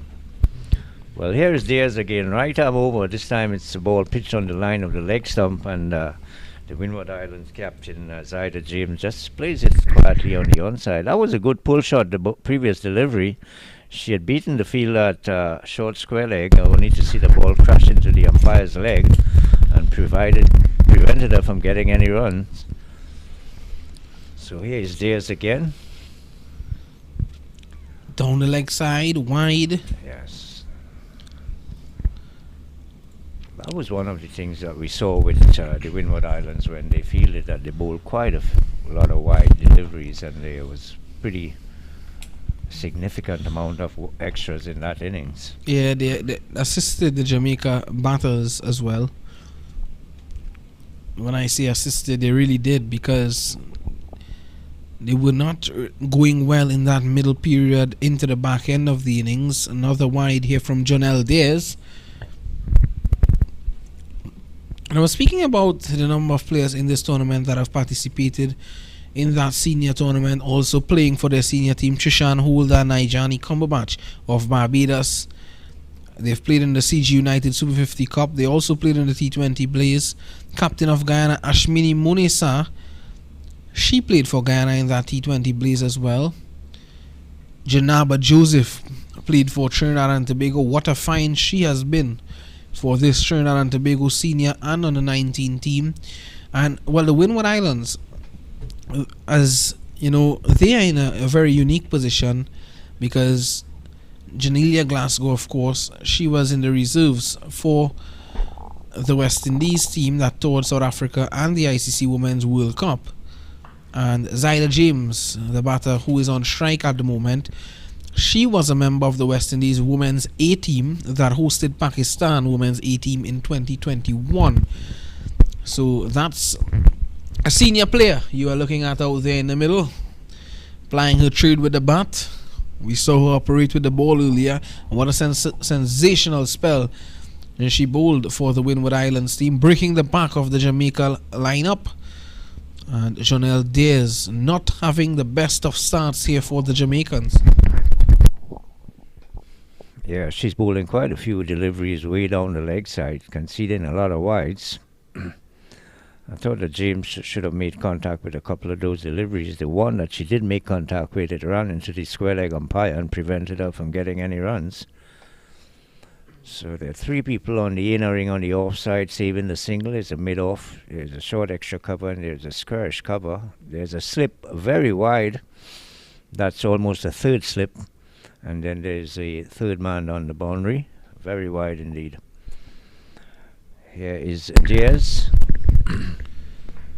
And for a change, she gets this delivery on the off stump. It's a good looking drive here from James, and well fielded at cover as well. So that brings the over to an end, and at the end of the second over, Windward Islands under 19 in pursuit of 97 runs for victory. They are 5 for no loss. Yeah, that's Kimari Campbell in your picture, one of the Jamaican players.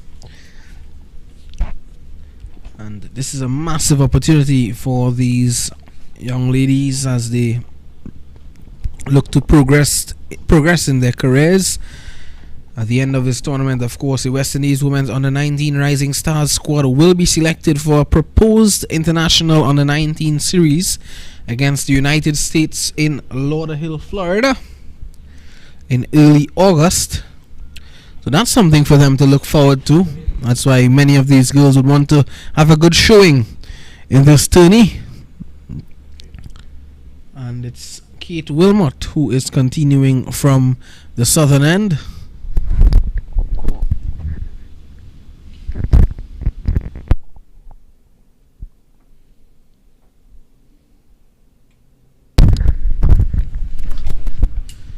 On Triffon to mid-on.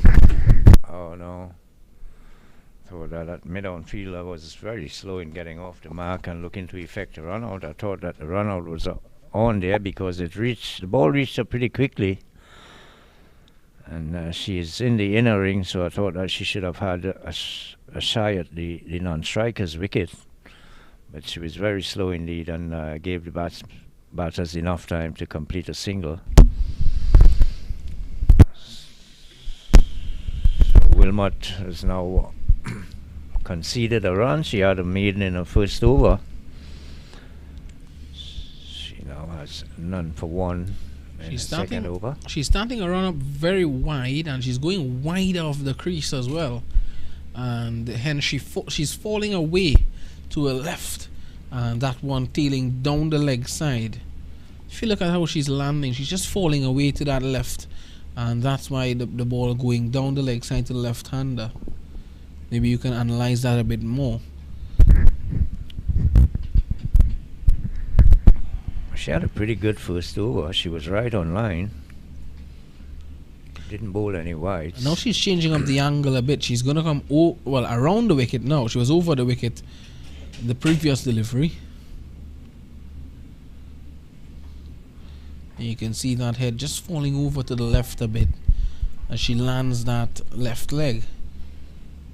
Well, it's not a bad idea for her to go around the wicket and look to bowl with the angle, starting it outside off, ensure that she does not bowl any more wides.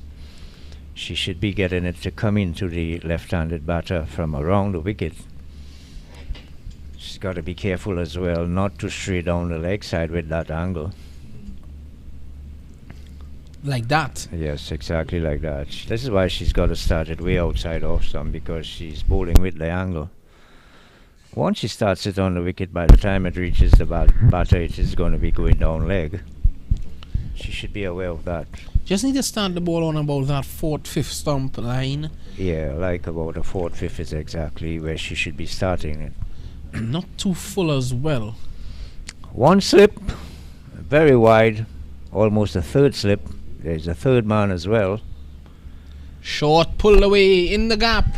That could run away for 4. That's a good looking shot from James, and she gets her first boundary. Zyda James getting into the act. Look at that, short, riding the bounce, pulling it perfect in the gap, and that's 4. Well, that's one of the problems of going around the wicket and bowling with the angle. The moment you bowl it short, by the time it reaches the batter, it would be heading down the leg side. That was very short, and it got the treatment it deserved. Pulled in front of square. She had all the time in the world and picked up a boundary here. So James moves to 6 of 8 deliveries. Smith is on 1. And Wilmot conceded her first boundary. Yeah, too short from Kate Wilmot. And it was down the leg side as well. She swiveled nicely onto that one.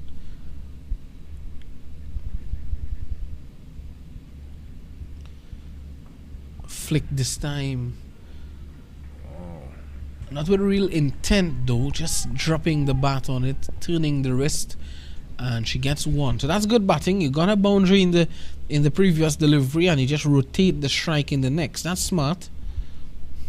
I thought that Carissa Smith was very slow in getting off from her non-striker's position for that single. James was almost half pitch, and she was now leaving the non-striker's end. She was fortunate that that ball was misfielded there. There was a chance of a run out there. Over the wicket is Kate Wilmot to the right hand. That's going to be a no ball for sure. That's going to be a no ball.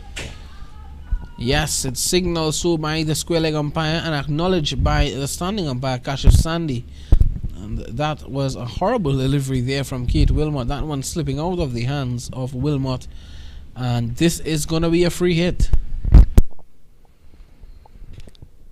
Yes, and she's got to keep the same field placing that she had before this delivery. And here's the umpire stopping a fielder from going in a different area to field, because you can't change your fielding position once a run has not been scored and the batter's change ends. Only then you can adjust the field, but for a free hit, you can't adjust the field if a run has not been scored off the previous delivery. So there's a fine leg and a third man. Two fielders looking to stop the boundary. Here is Wilmot, and she's bowled around the legs, but it would not count because it is a free hit. I thought she should have made contact there.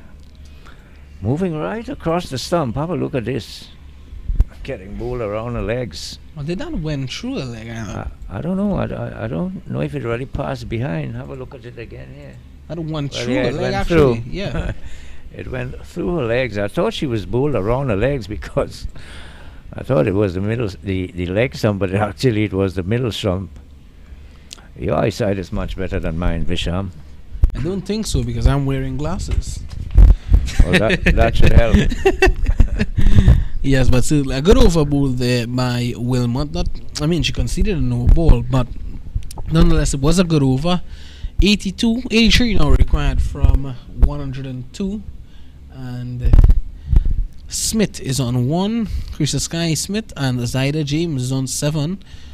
14 for no loss, and Krista Sky Smith is continuously lending the umpire her bat to just knock the stumps down a bit.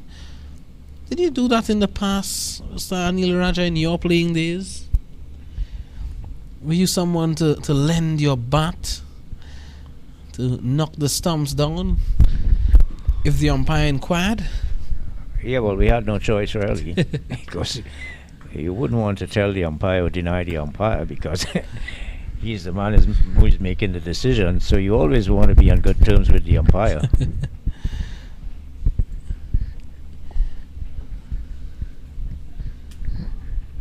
This is back into the attack.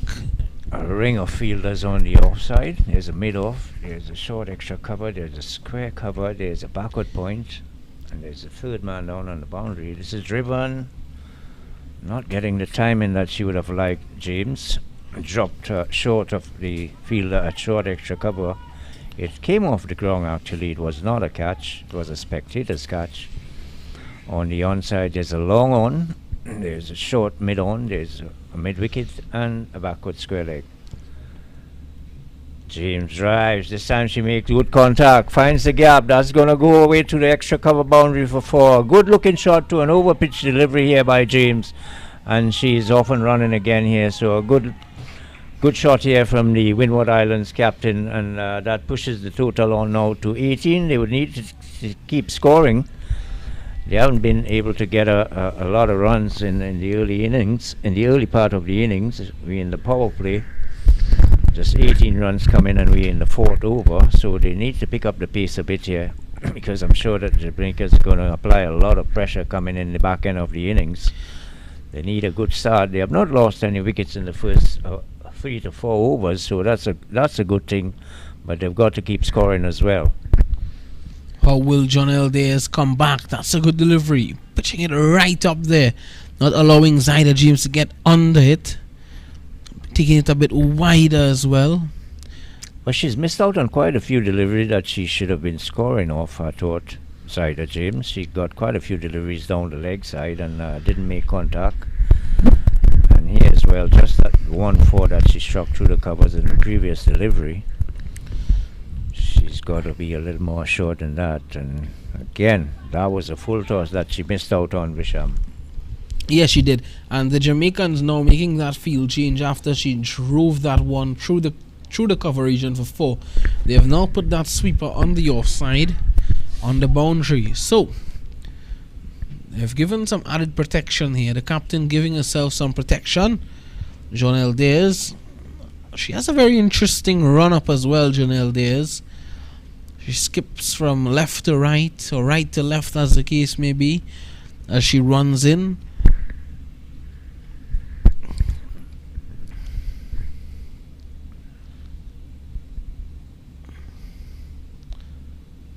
Yeah, she skips a bit there. This time driving elegantly, but there is protection, as we mentioned earlier, and only one to Zyda James. Jonelle Dares seems to be in some discomfort at the moment. She doesn't look good. She's down at the moment. I'm not too sure what's the matter. The umpire signaling each other. There's some concern out there now for Jonelle Dares, and they are calling out the physio. This doesn't look good.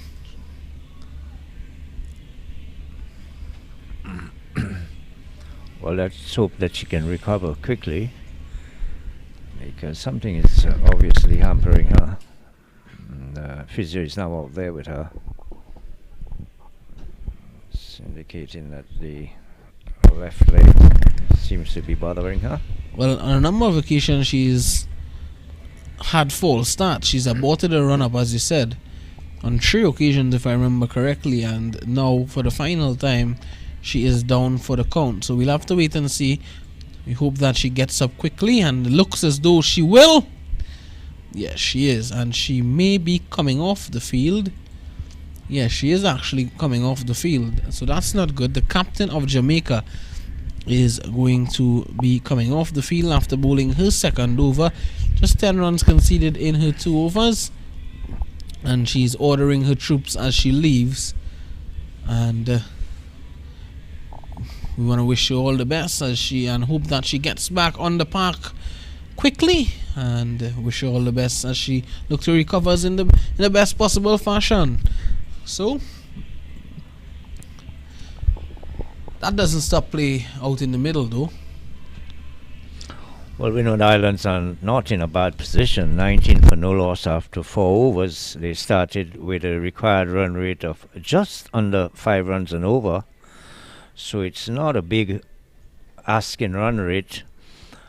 So I guess that once they can keep wickets in hand and keep turning around the strike, looking to put away the bad deliveries, they are going to be in with a pretty good chance here of winning this game. They need 97 runs for victory. They are 19 for no. James is on 12 and Smith 1 of 10 deliveries.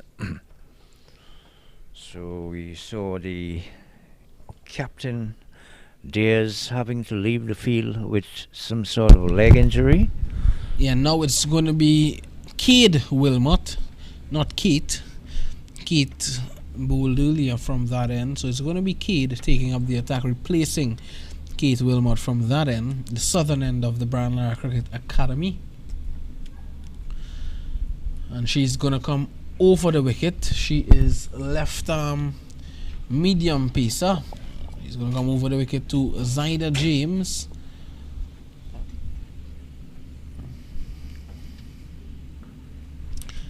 Bang on target on the first delivery.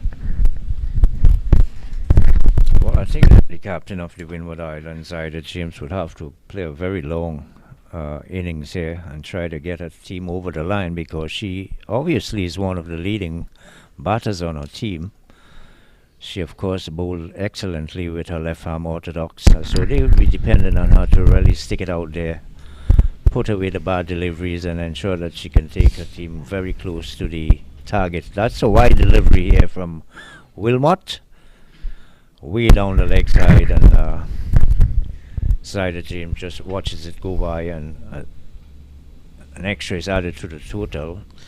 Well, Cade Wilmot has had problems with the angle, with the trajectory in the past. Saw her play against Trinidad and Tobago a couple of days ago at the Diego Martin Sporting Complex.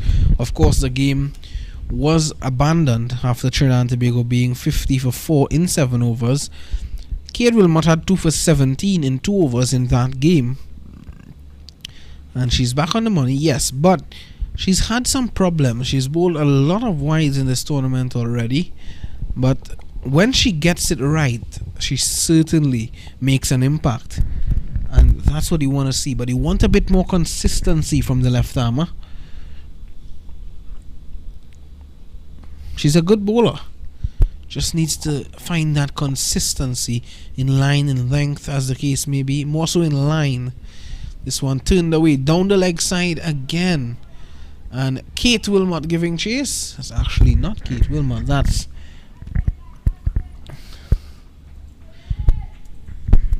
substitute fielder number 10.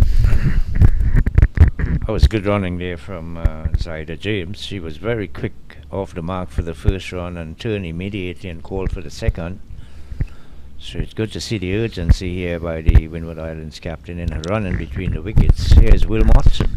Down the leg side again. That's another wide. Yes, but the fielder, just want to mention that substitute fielder who came on for the captain, John L. Days. It's Judine Ebanks. Came on to replace the captain on the field of play.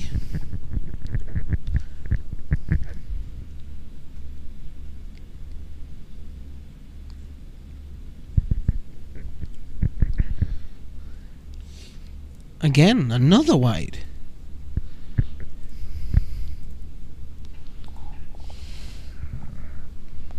Well, she needs to switch the line to off stump, outside off.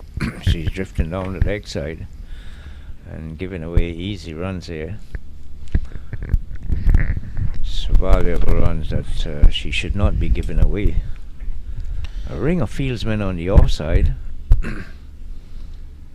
And that's a better line delivery, more on off and middle.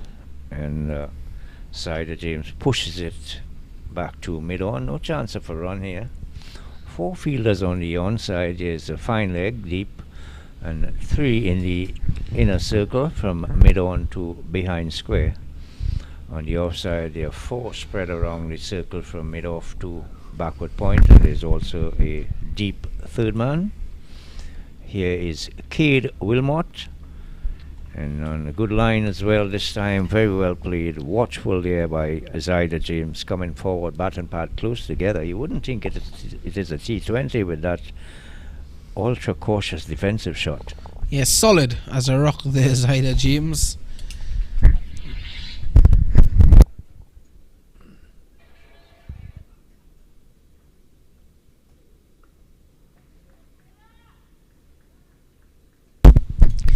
And again she defends, and that's the end of 5 overs. 1 over to go again in the power play, the batting power play. Windward Islands looking to get towards 97 for victory here against the Jamaicans. They are 24 without loss. Yeah, they're right on target. They are right up there with the required run rate, and they have not lost any wickets as well. So you do want to think that they're in a pretty good position and they can overhaul this total once they bat sensibly. Keep the scoreboard ticking over and not lose wickets. I'm sure that they would have some batters in the hatch there who can really strike the ball if they need to. So Jamaica looking as though they're in some problems here at the Lara Cricket Academy. Looking to get past Windward Islands, but it's not going to be easy. Both teams are midway in the tournament, 4th and 5th. And looking to get valuable points here to end up at the finish line when that should be around Wednesday. Yep. So a lot to play for. The sun has now left us. We're not heavily overcast down here at the Lara, but it is cloudy. Very nice cool conditions for the players. I'm sure that they're going to relish the conditions. Not a sweltering sun out there. So it should be easy going on the bowlers. They wouldn't be exerting a lot of energy in nice cool conditions. There's a change in the bowling. It's a change in the bowling. Campbell is on. Kimari Campbell. Right arm fast medium.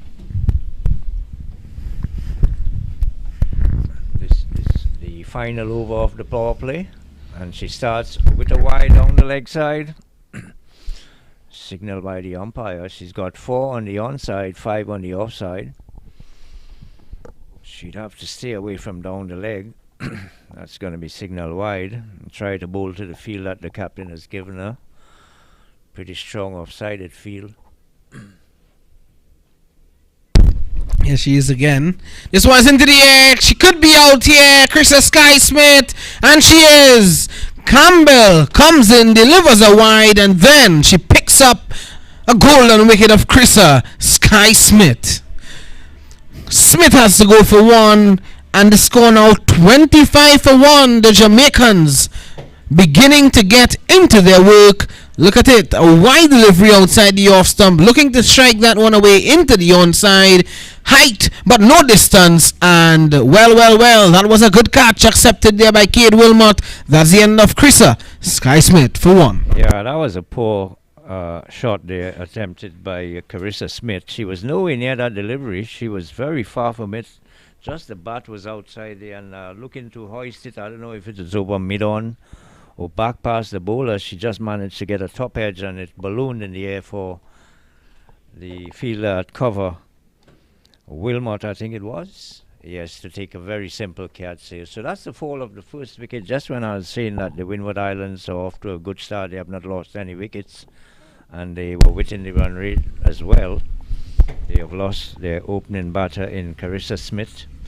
Caught by Campbell. Caught off the bowling of Campbell, who had only just come on.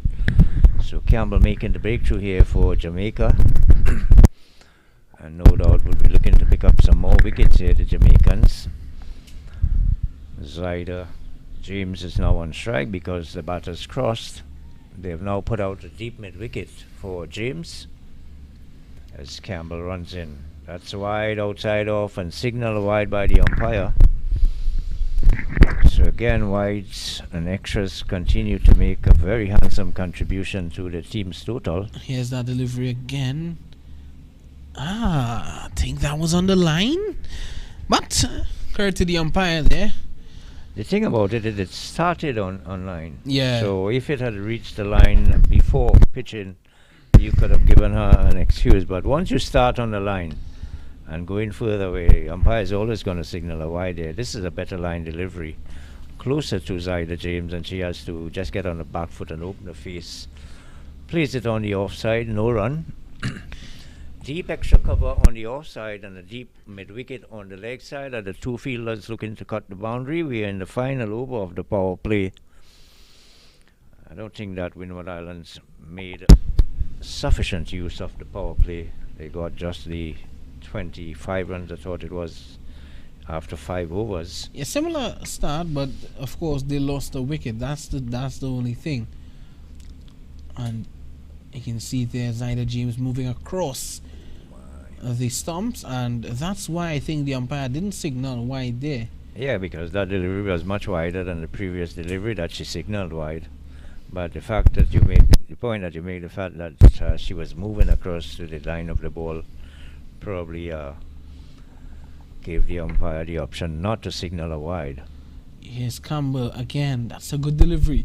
Right up there and wide as well, taking it away. Oh my goodness. There's a chance for a run out here now. Zyder James, she's in.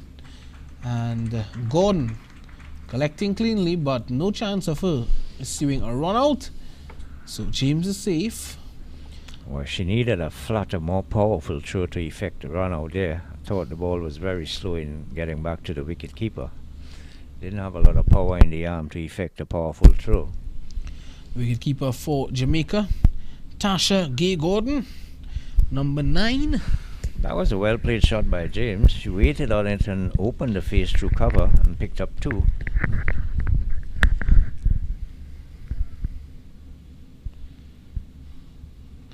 That's a good delivery. Kept a bit low there, and it was a slow delivery as well from Kimari Campbell.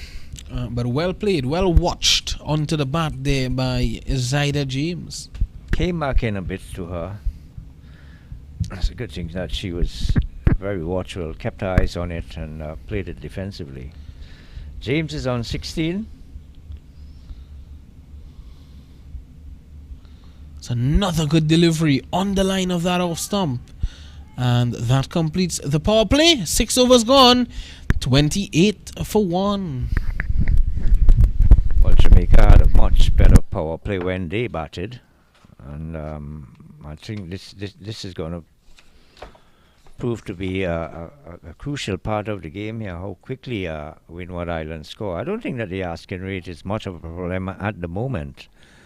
And once they can keep taking it over 4 to 5 runs over, they're going to be in with a very good chance here of winning this game. Jamaica, on the other hand, they would need to be getting wickets quite regularly to stay in it. So after the power play, they are now allowed a few fielders more outside the inner ring. And the umpire just signaled that that is the end of the power play. And for James, there's a backward square leg, there's a fine leg, and the third man on the boundary. Those are the fielders looking to protect the boundary. Chance of a run out here. This one was turned out to mid-wicket. There was a scampering for a single, and then there was a shouts of no. And James had to hurriedly get back to her end at the non-striker's end. By that time, the throw was a bit late. So Wilmot, none for 5. She's now in a second over. She's bowling to Glasgow. Glasgow batting pretty early for the opening bowler, Visham. Yeah, she's a good all-rounder, Glasgow. Yeah. She had some cameos in this tournament already. So Like you said, she has been around the women's senior West Indies team. Yeah, so she has some experience. Yes, and she would be a bit more advanced than most of the other players that she has already shown here in this tournament. One of the quicker bowlers amongst the fast bowlers. And a very athletic fielder as well. Yeah, these two players at the crease right now for Windward Islands, I think they would be key.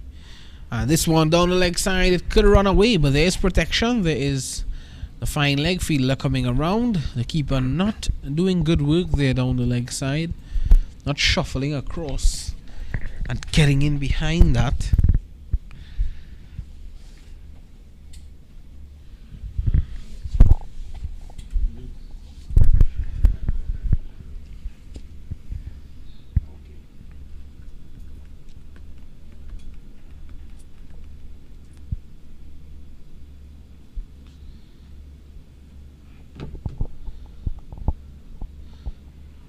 Duck nicely off the hips there from Zyda James, and she settles for 1. At this same stage of the innings, Jamaica, they were 37 without loss, and just about when they reached that 40 run mark, they were 40 without loss after 7. When they reached that mark, they were starting to fall away. They lost 3 wickets in quick succession. And they really lost it in that middle period. Coming down to the back end of the innings is Cade Wilmot. This one struck nicely by Janelia Glasgow. That's the power of the all-rounder. 4 runs to Glasgow. 4 runs to the total of the Windward Islands. Well, that one took me by surprise there. Have a look at this. That's a good clean strike here from Zyda James. She was looking all that watchful all the while and playing ball on its merit. I thought that ball wasn't all that bad, but she picked it up very early and got on the back leg, was on the ground and smacked it over mid-wicket for a nice looking boundary. So this pair is probably going to decide which way this game is going to go. Zyda James and Janelia Glasgow, they are the 2 best players for the Windward Islands. And Jamaica, they have got to dismiss one or even both of them to stand a chance in this game. This is tucked around the leg side. They're looking for 2. Is going to be a run out here, is it? No, that is very sloppy fielding indeed. She was slow getting to the ball and even slower trying to effect the return to the wicket keeper. It gave Zyda James enough time to get back for 2, or rather Glasgow. Glasgow is very quick between the wickets. Yeah, that's brilliant running from Zyda James and Janelia Glasgow, you have to say. While it may not be the best piece of fielding, you have to commend both batters for their running there. Well, they recognised that the fielder was a bit slow off the mark. Yeah, and so they took advantage of that. Yeah, they had to, get back quickly, and Glasgow getting in time. The keeper not making the best of efforts as well. It was a poor throw. So, at the end of 7, it's 36 for 1. And Windward Islands are in a very good position at the moment to get towards this target of 97 set by the Jamaicans. Yeah, they're well on course with the required run rate as well. Started at just a fraction below 5 runs and over needed. So they are well within the strike rate. And they are getting another of their top batsmen well set, or batter, I should say. James looks pretty good. She's on 17 off 28 deliveries, so she's been there for a while. She's gotten the bounce, the pace of the wicket. She's seeing what the bowlers are doing. So it's now for her to really settle in and play a real captain's innings here and ensure that the team gets over the line. Here she is, short, pull through backward square. There's a deep mid wicket, gonna cut it off. But that's a good shot there for short delivery by James, pulling it through the mid wicket area. Feel that the mid wicket Wilmot ran around to her left and kept it to a single. So this brings Glasgow on strike. Glasgow is on 5 of 5 deliveries. Windward Islands, we pinning a lot of hope on Glasgow. Outside off, looks to play through the offside. Came off very slowly off the pitch and beat the top edge. Through to the wicketkeeper, no run. Glasgow not going to muck around here. She's certainly looking to take on the bowlers. Remember, the Windward Islands is very young when it comes to these regional tournaments. Just, joined the West Indies domestic structure in 2016. This one struck away powerfully as well. This gives Glasgow 1. Yeah, so just joining the domestic structure here in the West Indies in 2016, and the chance for a second, and they get it quite easily. So not the best of fielding efforts. That's sloppy work from the Jamaicans. Glasgow saw the opportunity. She seized it. She pounced on it. And that's great running again. That's the seniority coming to the forefront. Well, she knows as well how quick she is, because it was just a slight fumble there, but she picked up on that very, very quickly and raced off the mark to complete the second run. There she goes, high and hard. This is going to be out.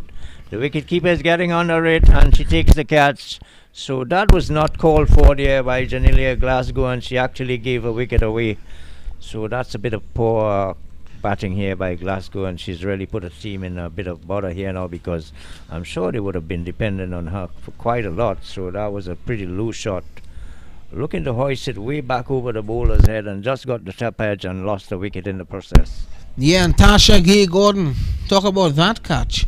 That went up into the grey sky here at the Lara Cricket Academy. It's always difficult with the white ball going up into that grey sky and coming down. That's a good catch by Tasha Gay Gordon, but it's a great catch to dismiss a big wicket, to take a big wicket of Janilia Glasgow.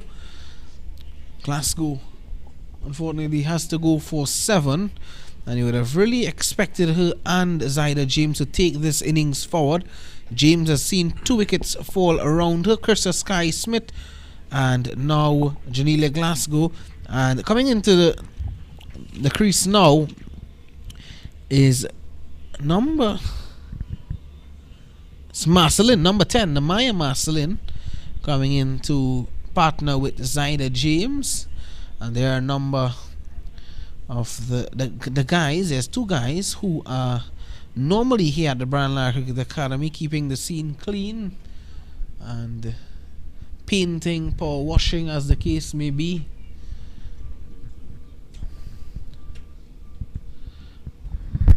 Well, that partnership scored 14 runs between James and Glasgow, and they did it in pretty quick time. Glasgow losing a wicket there, looking to go for a big hit way past the bowler, and just managed to get the top edge. So very crucial wicket indeed there for both teams, because Jamaica certainly wanted to see the back of Glasgow and James as well.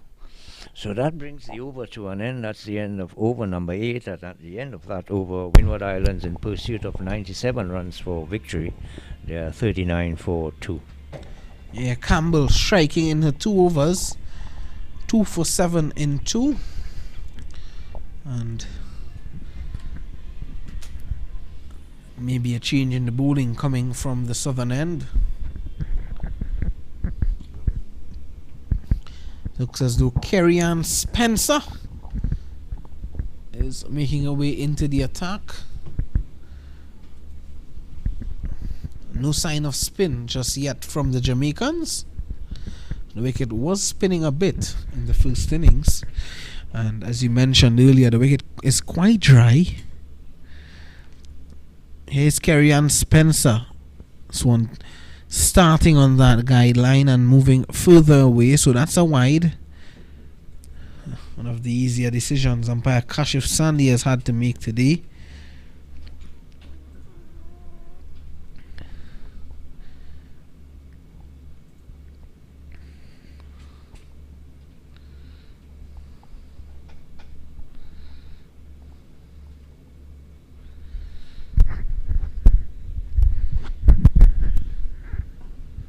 Driven nicely. Good work in the cover region. A chance for run out at the striker's end. Cade Wilmot was not aware of that, and at the last moment firing it into Tasha Gay Gordon, but Zyda James was home. So these Windward Islands women's players, following in the footsteps of persons like Kimon Homer, Stacey Ann Adams, Tracy Byron, Malika Edward, Afi Fletcher, one of the players for the West Indies at the moment. Zyda James, of course, she's out there. Jafina Joseph, Ashleen Edward, Glendine Turton. All of these players pulled into the hands of the field, and she's gone, is she? No, she's not. That would have been a further distance to victory, as Zyda James pulled that one straight to the fielder there. It was in and out. Well, it was an excellent effort because it was really travelling, and it was very low as well to her left. She did well to get both hands to it. She should have taken it, but it was a very good effort. And there was a chance of a run out as well in the very same delivery, because while she was on the ground, the batters were scampering for a single, and Zyda James was well short of a crease. Yes, certainly that would have been another foot closer to victory for the Jamaicans. And speaking about wickets, that would have been the biggest wicket of the game. Zyda James. She hit it well. She struck it with some power, and it was travelling very low indeed. I thought if it had beaten that fielder at square leg there, it would have gone down to the deep mid-wicket boundary for 4. Namaya Marcelin, Nivata, and down the leg side from Spencer. Yes, we are continuing with those notable players from the Windward Islands. Juliana Nero, Cordell Jack, Pearl Etienne, Akira Peters, Kiana Joseph, and Akira Peters only coming in 2017 to the women's setup.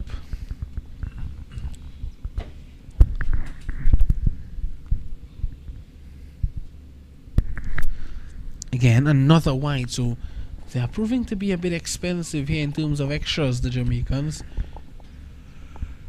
This is the 16th extra of the innings. 45 for 2.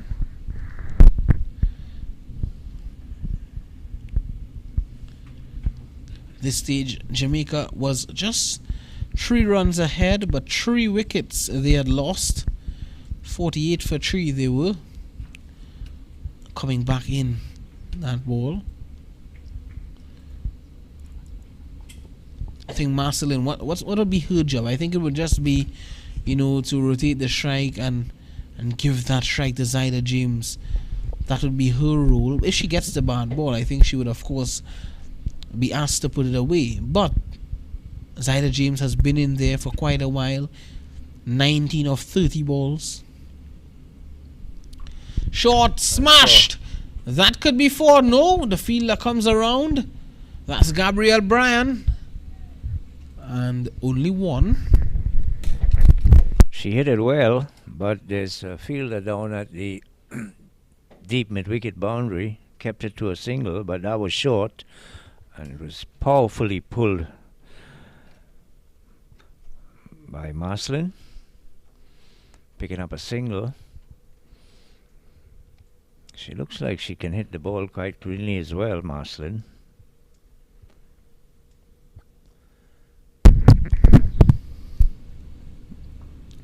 In the air, and that's 4. A very good hit. Lovely shot there by Zyda James, continuing her good work, lifting that one over the mid-off fielder head, and that's 4 more to the tally. And look at her, she kept her shape, ensured that she played with a straight bat. She knew that there was no one at mid-off, and even though it was in the air, it was perfectly safe, and she picked up a boundary. So this is what they would be looking to do. Try to give James more of the strike, because she seems to be well set and she can hit the ball as well. That brings up the 50 as well for the Windward Islands. They are 50 for 2. Yeah, she's not looking to overhit the ball, you know, Zyda James. Just leaning into that shot, stylishly played over mid-off. Yeah, but 1 over to go until the halfway stage of the innings. It's already 50 for 2. I think Windward Islands, they're in the driving seat at the moment. Yeah, they are not worried about the run rate. They are well up with the required run rate. Thing is, they've got to be cautious about losing too many wickets. They lost a very important wicket with Janelia Glasgow getting out when she did. Making room this time is Namaya Marcelin, and a misfield at cover, and they will get a single.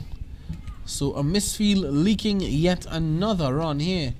Kimari Campbell won't be happy, but what she won't be happy about as well is that being a no ball. And being very casual there as well with the misfield. There was a chance of a run out on Mina, and she had moved so slowly. If she had been a little more attacking to that ball, I thought that there should have been a run out as well. Yeah, I think that the bowler as well should have collected that and issued a run. We've seen a number of that today, the bowlers not collecting the ball cleanly. So, free hit to Zyda James. I think the best person to fit that role and that opportunity of facing the free hit. And well, she missed out. Looking to overhit the ball.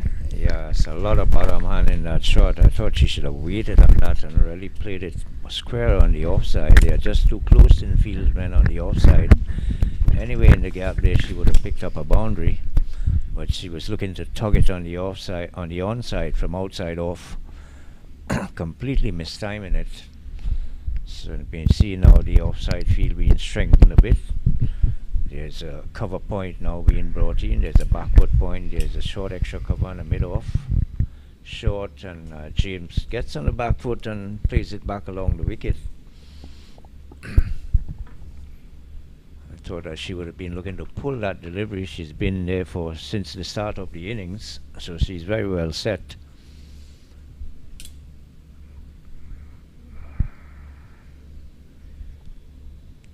Yeah, I think we'd see her continuing in this vein. She won't look to be too aggressive, Zyda James. There's no need to do so. A very comfortable position for the Windward Islands to be in.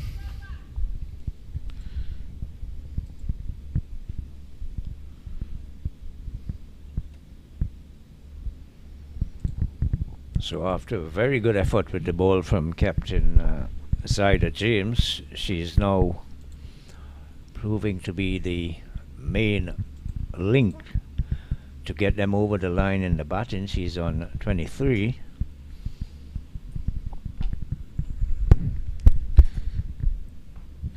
Plays it on the onside and immediately calls for a single. Well taken. Score goes on now to 53-4-2. And just a couple deliveries away from the halfway stage of this part of the innings. Windward Island in pursuit of 96 for victory. Scored by Jamaica, who at one point looked as though that they would have reached 120 quite easily. But it's good bit of cricket by the Windward Islands in the latter part of their innings when they fielded. They restricted the Jamaicans to 95 in the 20 overs. And now here they are in pursuit of that total for victory on 53 for 2. And we still got a delivery left in the 10th over. So it looks like it can be a Windward Islands victory here today at the Lara Cricket Academy.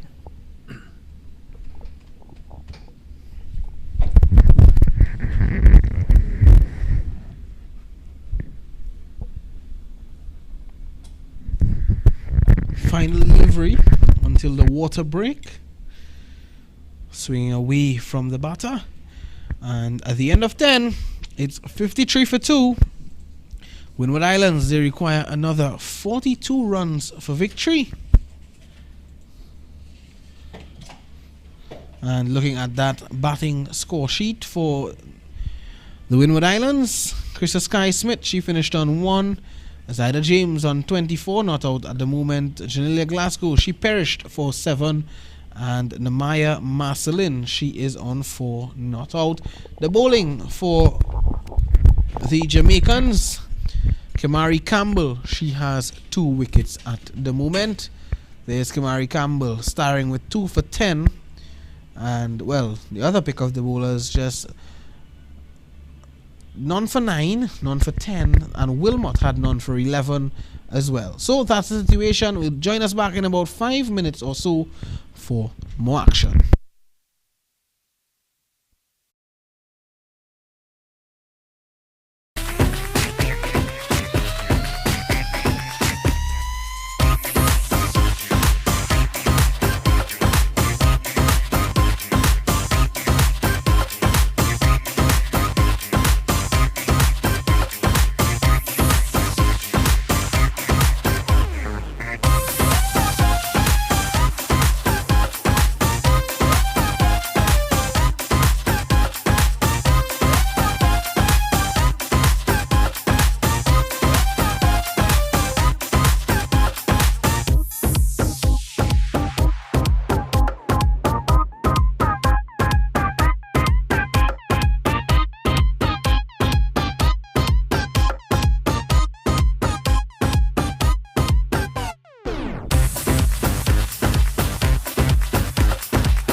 Welcome back to action in this game between Windward Islands and Jamaica. It's 53 for 2, Windward Islands.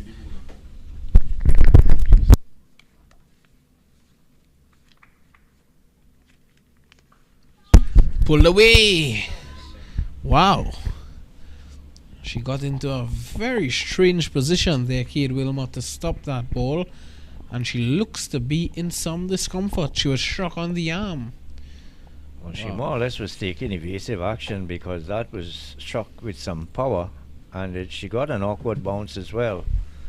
So she had to take some evasive action there and just try to get her hands in front of her face. She was struck on the arm, and it obviously is causing her some discomfort. So this pull, that's going to be 4. Good looking shot there by Namaya Marcelin. And, well, 58 for 2 now. Yes, even though we have recognized Zyda James and Glasgow to be the top batters, I think that Marcelin has shown that she's prepared to get at the bad deliveries, and she's played very aggressively to those deliveries that deserve to be hit. And that was a good shot there. That ball was short going down leg side, but she was quickly onto her stumps and pulling it down to fine leg for 4. Let's see what she does here. She drives to mid-on and calls for a single. Gets it quite easily. Good looking on drive. Open up that front leg to make room to play through the onside. 59 now for 2. Windward Islands.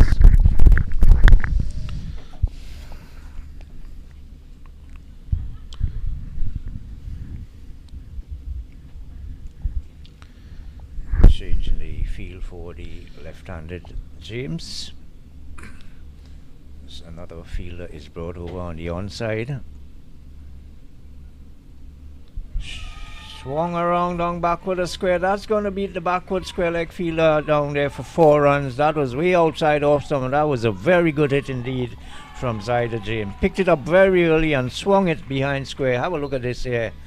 Beating the fielder down at the backward square leg boundary for another 4.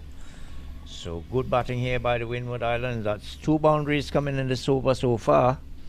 She's still got 2 deliveries left. 63 for 2. James moves to 29.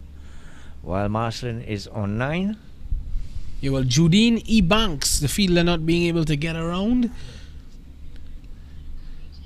Pulling and pulling hard again. That's 4 more consecutive boundaries from the bat of Zyda James. She's looking to up the ante now for the Windward Islands. Have a look at that shot again. It deserves another look. Too short and pulled. That was absolutely smashed ferociously by Zyda James. Dismissive shot. 33 now to her. The score now 67 for 2.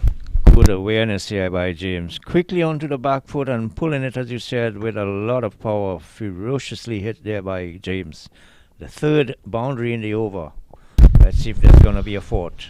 She was sizing up again to pull, but a straighter line, well, actually a wider line of the off stump. Just on about the off stump, and, well, she tapped it into the offside, and there was a single. But the umpire has called the physio on. She's going to give some attention to Cade Wilmot, who looked to have sustained some sort of an injury there as she looked to stop a ball that was struck off the bat of Namaya Marcelin. And you can see her there showing that forearm to, well, there may be some blood because there's some water now being applied. Well, Kate Wilmot had to leave the field earlier on because of some leg injury, and now Kate Wilmot being struck on the elbow when she tried to stop an awkward bouncing delivery that was struck with some power. It obviously would have caused her some pain, but she seems to be okay.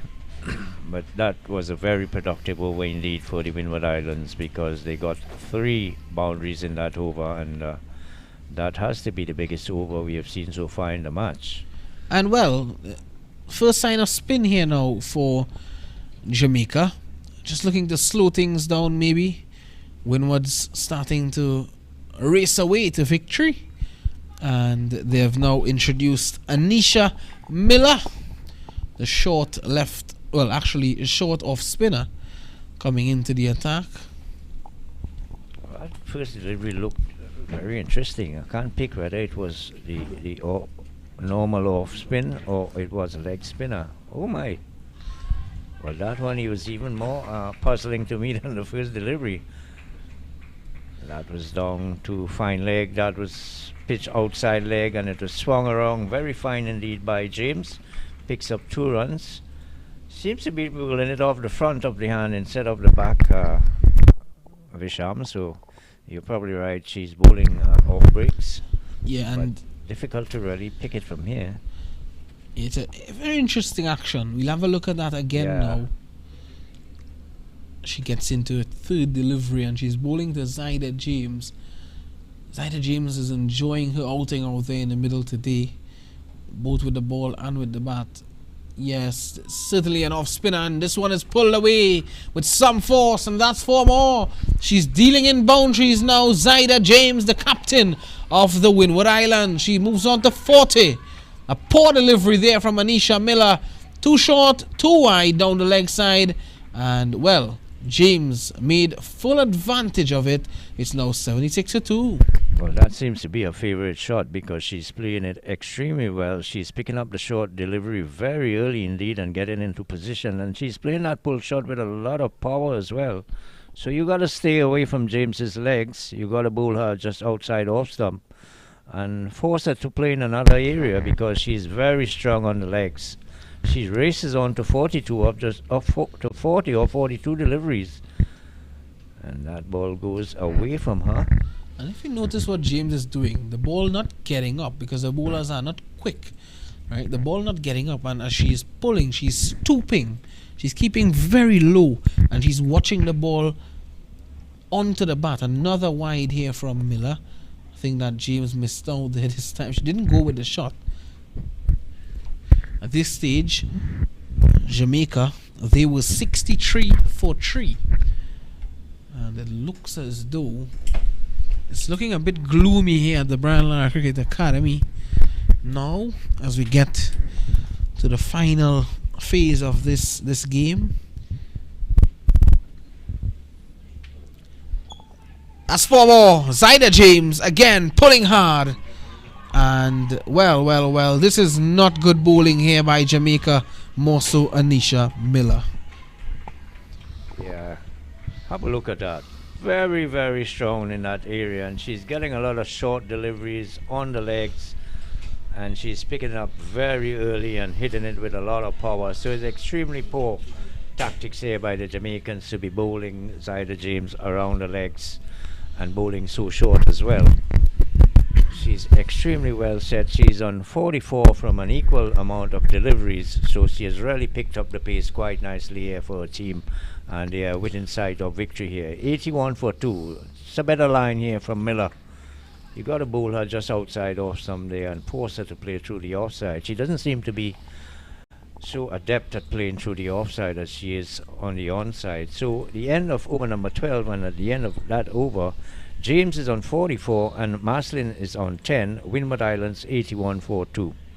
Yes, it's a partnership building of 42 at the moment. Just about 16 runs required again. There's the good old photographer who's always here at the ground taking the lovely pictures.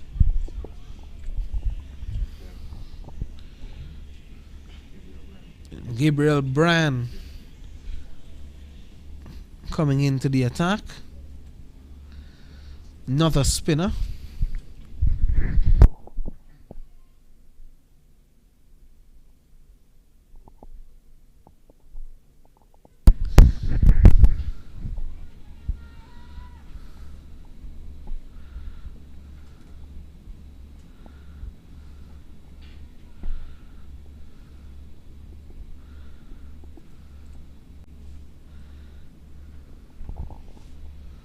So it's now the 7th bowler being used here by Jamaica.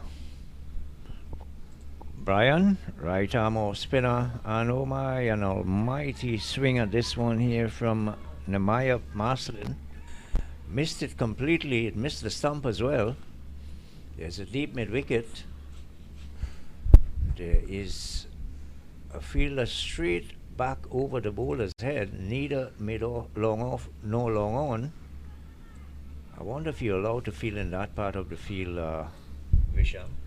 Well, we saw it on a number of occasions from some of the teams in this tournament already. Well, usually you're not allowed to field straight behind the batter's view. Either you stand to the left of the pitch or on the right. But that fielder down at head past the bowler is direct behind the batter. If I'm not mistaken, here's a quick single. If I'm not mistaken, we saw that in the T20 World Cup. The last T20 World Cup that was held, I believe Kyron Pollard, he was out to a similar field like this. But they used to be just on the side of the pitch, not so straight back past the batter. Well, South Africa had Rassie van der Dussen in a similar position. He's almost adjacent there, isn't he? So So the umpire Cassius Sandy having a word with Gabrielle Bryan, and she's not happy. Not too sure what's the matter. But it's 82 for 2. Here's Bryan, the off spinner. And I think she has been reading the script well, because she knows, she has seen what Zyla James likes, and she's not giving her that.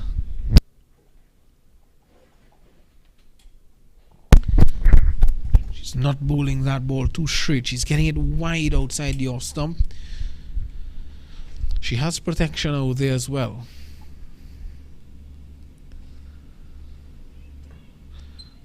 Well, I guess that's what the fielder is there for. for the full toss. Well, at least they're bowling to their field. So James 5 away from a half century. We have not had a lot of half centuries in this tournament, Visham. We saw Snigdha Paul from the USA had 82 not out Okay. against the Windward Islands. This one played back down the ground. Marcelin will get 1. So that completes the 13th over. Windward Islands, they are running away with victory at the moment. They are 2 maximums away from victory. They are 84 for 2. They require just about, well, actually 13 runs again for victory.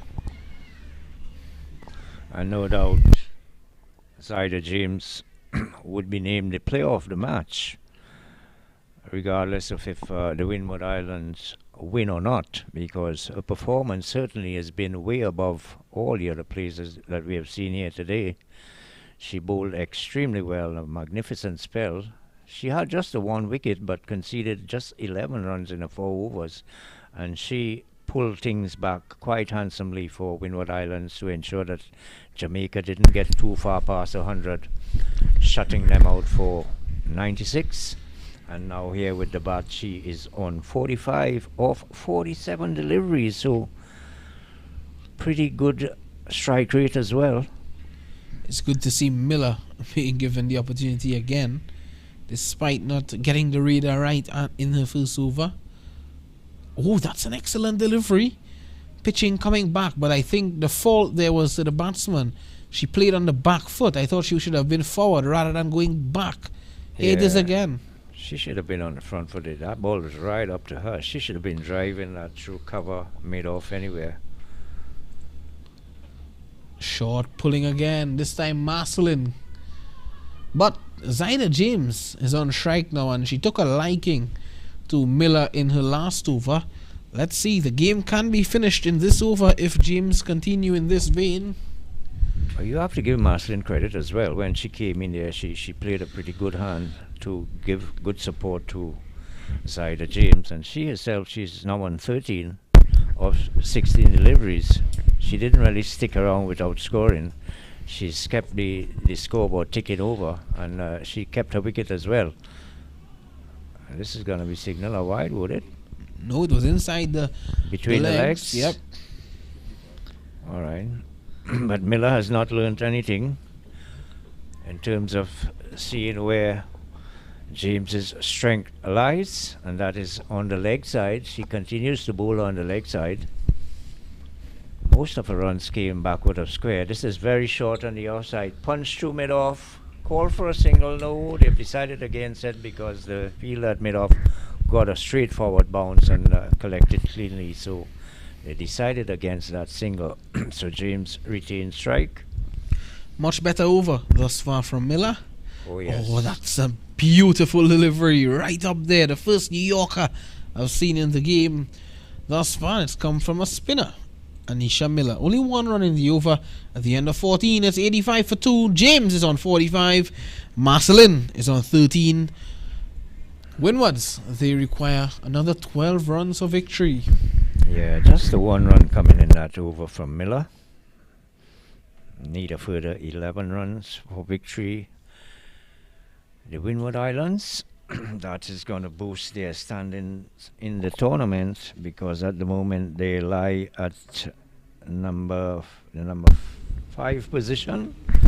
They have 6 points. Ahead of them is Jamaica on 8 points, then Guyana on 8 as well. Trinidad and Tobago on 10, and the USA in the lead with 14 points.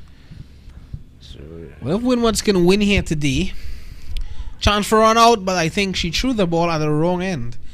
Should have been thrown at the striker's end, where Zyda James was running too. But yes, if Windward Islands win today, they could well and truly go up to 3rd position. They would go up to 10. They would be on the same amount of points that Trinidad have. But with the run rate, I think the run rate would be a difference there, and they would go into 3rd position, just under Trinidad and Tobago. The rain is drizzling a tad bit as well here at the Lara Cricket Academy. The groundsmen going across to the covers. And well, we were expecting that, because Michael Rupwa's knee have been giving him some trouble. As we got into this over, he was telling me that his knee was beginning to pain him a bit, and that's never a good sign when his knee is paining.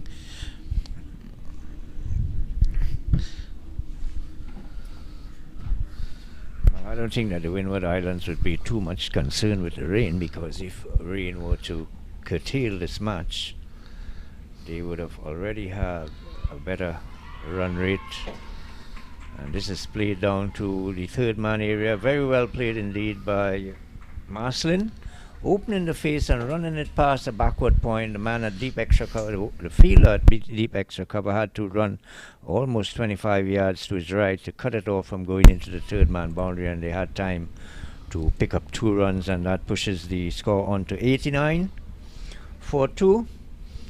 So just 7 runs away from a victory here, Windward Islands. Flighted delivery, struck down to mid-on. There's going to be a single. Good bit of feeling there by the fielder at mid-on, cutting it off and keeping it to a single.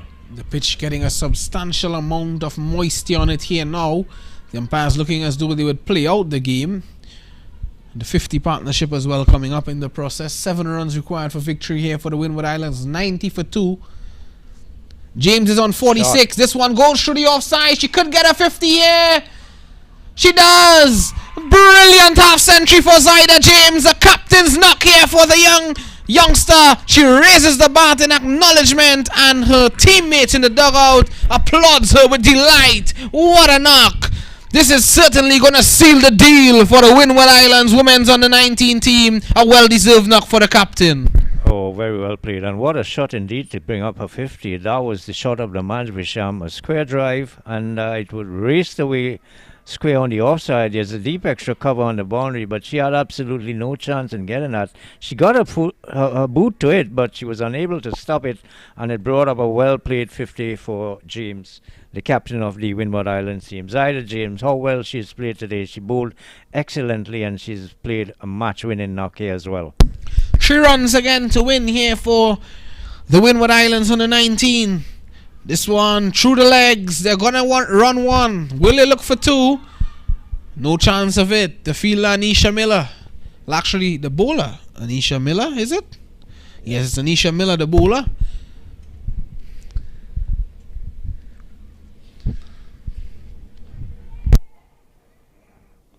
Well, the scoreboard has 1 more run for victory. That was very close there. She was looking to give herself some room to cut it behind point on the offside. Fortunate for her, she did not get an edge to that. Missed it completely. Just the 1 run needed here. James is on 50, not out. How well she has played. Short, pulled. There's going to be a single. It's going to be the winning run and a victory here for the Windward Islands at the Lara Cricket Academy, and they're going for an overthrow as well. And there's going to be another overthrow. This time it's going to be 4 overthrows, so 6 runs coming in that shot. First there was an overthrow, and then there was a second overthrow that went all the way to the boundary. So victory here for the Windward Islands. They have beaten Jamaica here in this game at the Lara Cricket Academy. And how well has Zyda James played with the ball and with the bat as well. 52 not out it is, and taking her team over the line in quite easy fashion, Visham. Yeah, well-deserved victory for the Windward Islands team. They have defeated the dominant Jamaicans. Jamaicans, of course, toppling the Guyanese team and now being defeated by Windward Islands. So a good effort all around from Windward Islands. They certainly looked the better team at the Lara Cricket Academy today. Zyda James on that batting scorecard, standing tall, a short woman, standing tall. 52 of 55. Namaya Masling with her at the end, 18 of 20. So kudos to the Windward Islands team. There's the bowling card for the Jamaicans. Only 2 wickets coming to Kamari Campbell.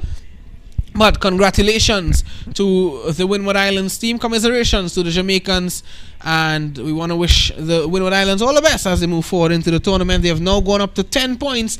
And they move up to the 3rd position in that points table.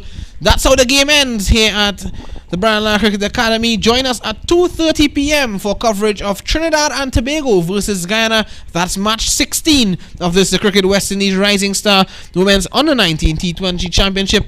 Join us then in about 1 hour and a half time for more.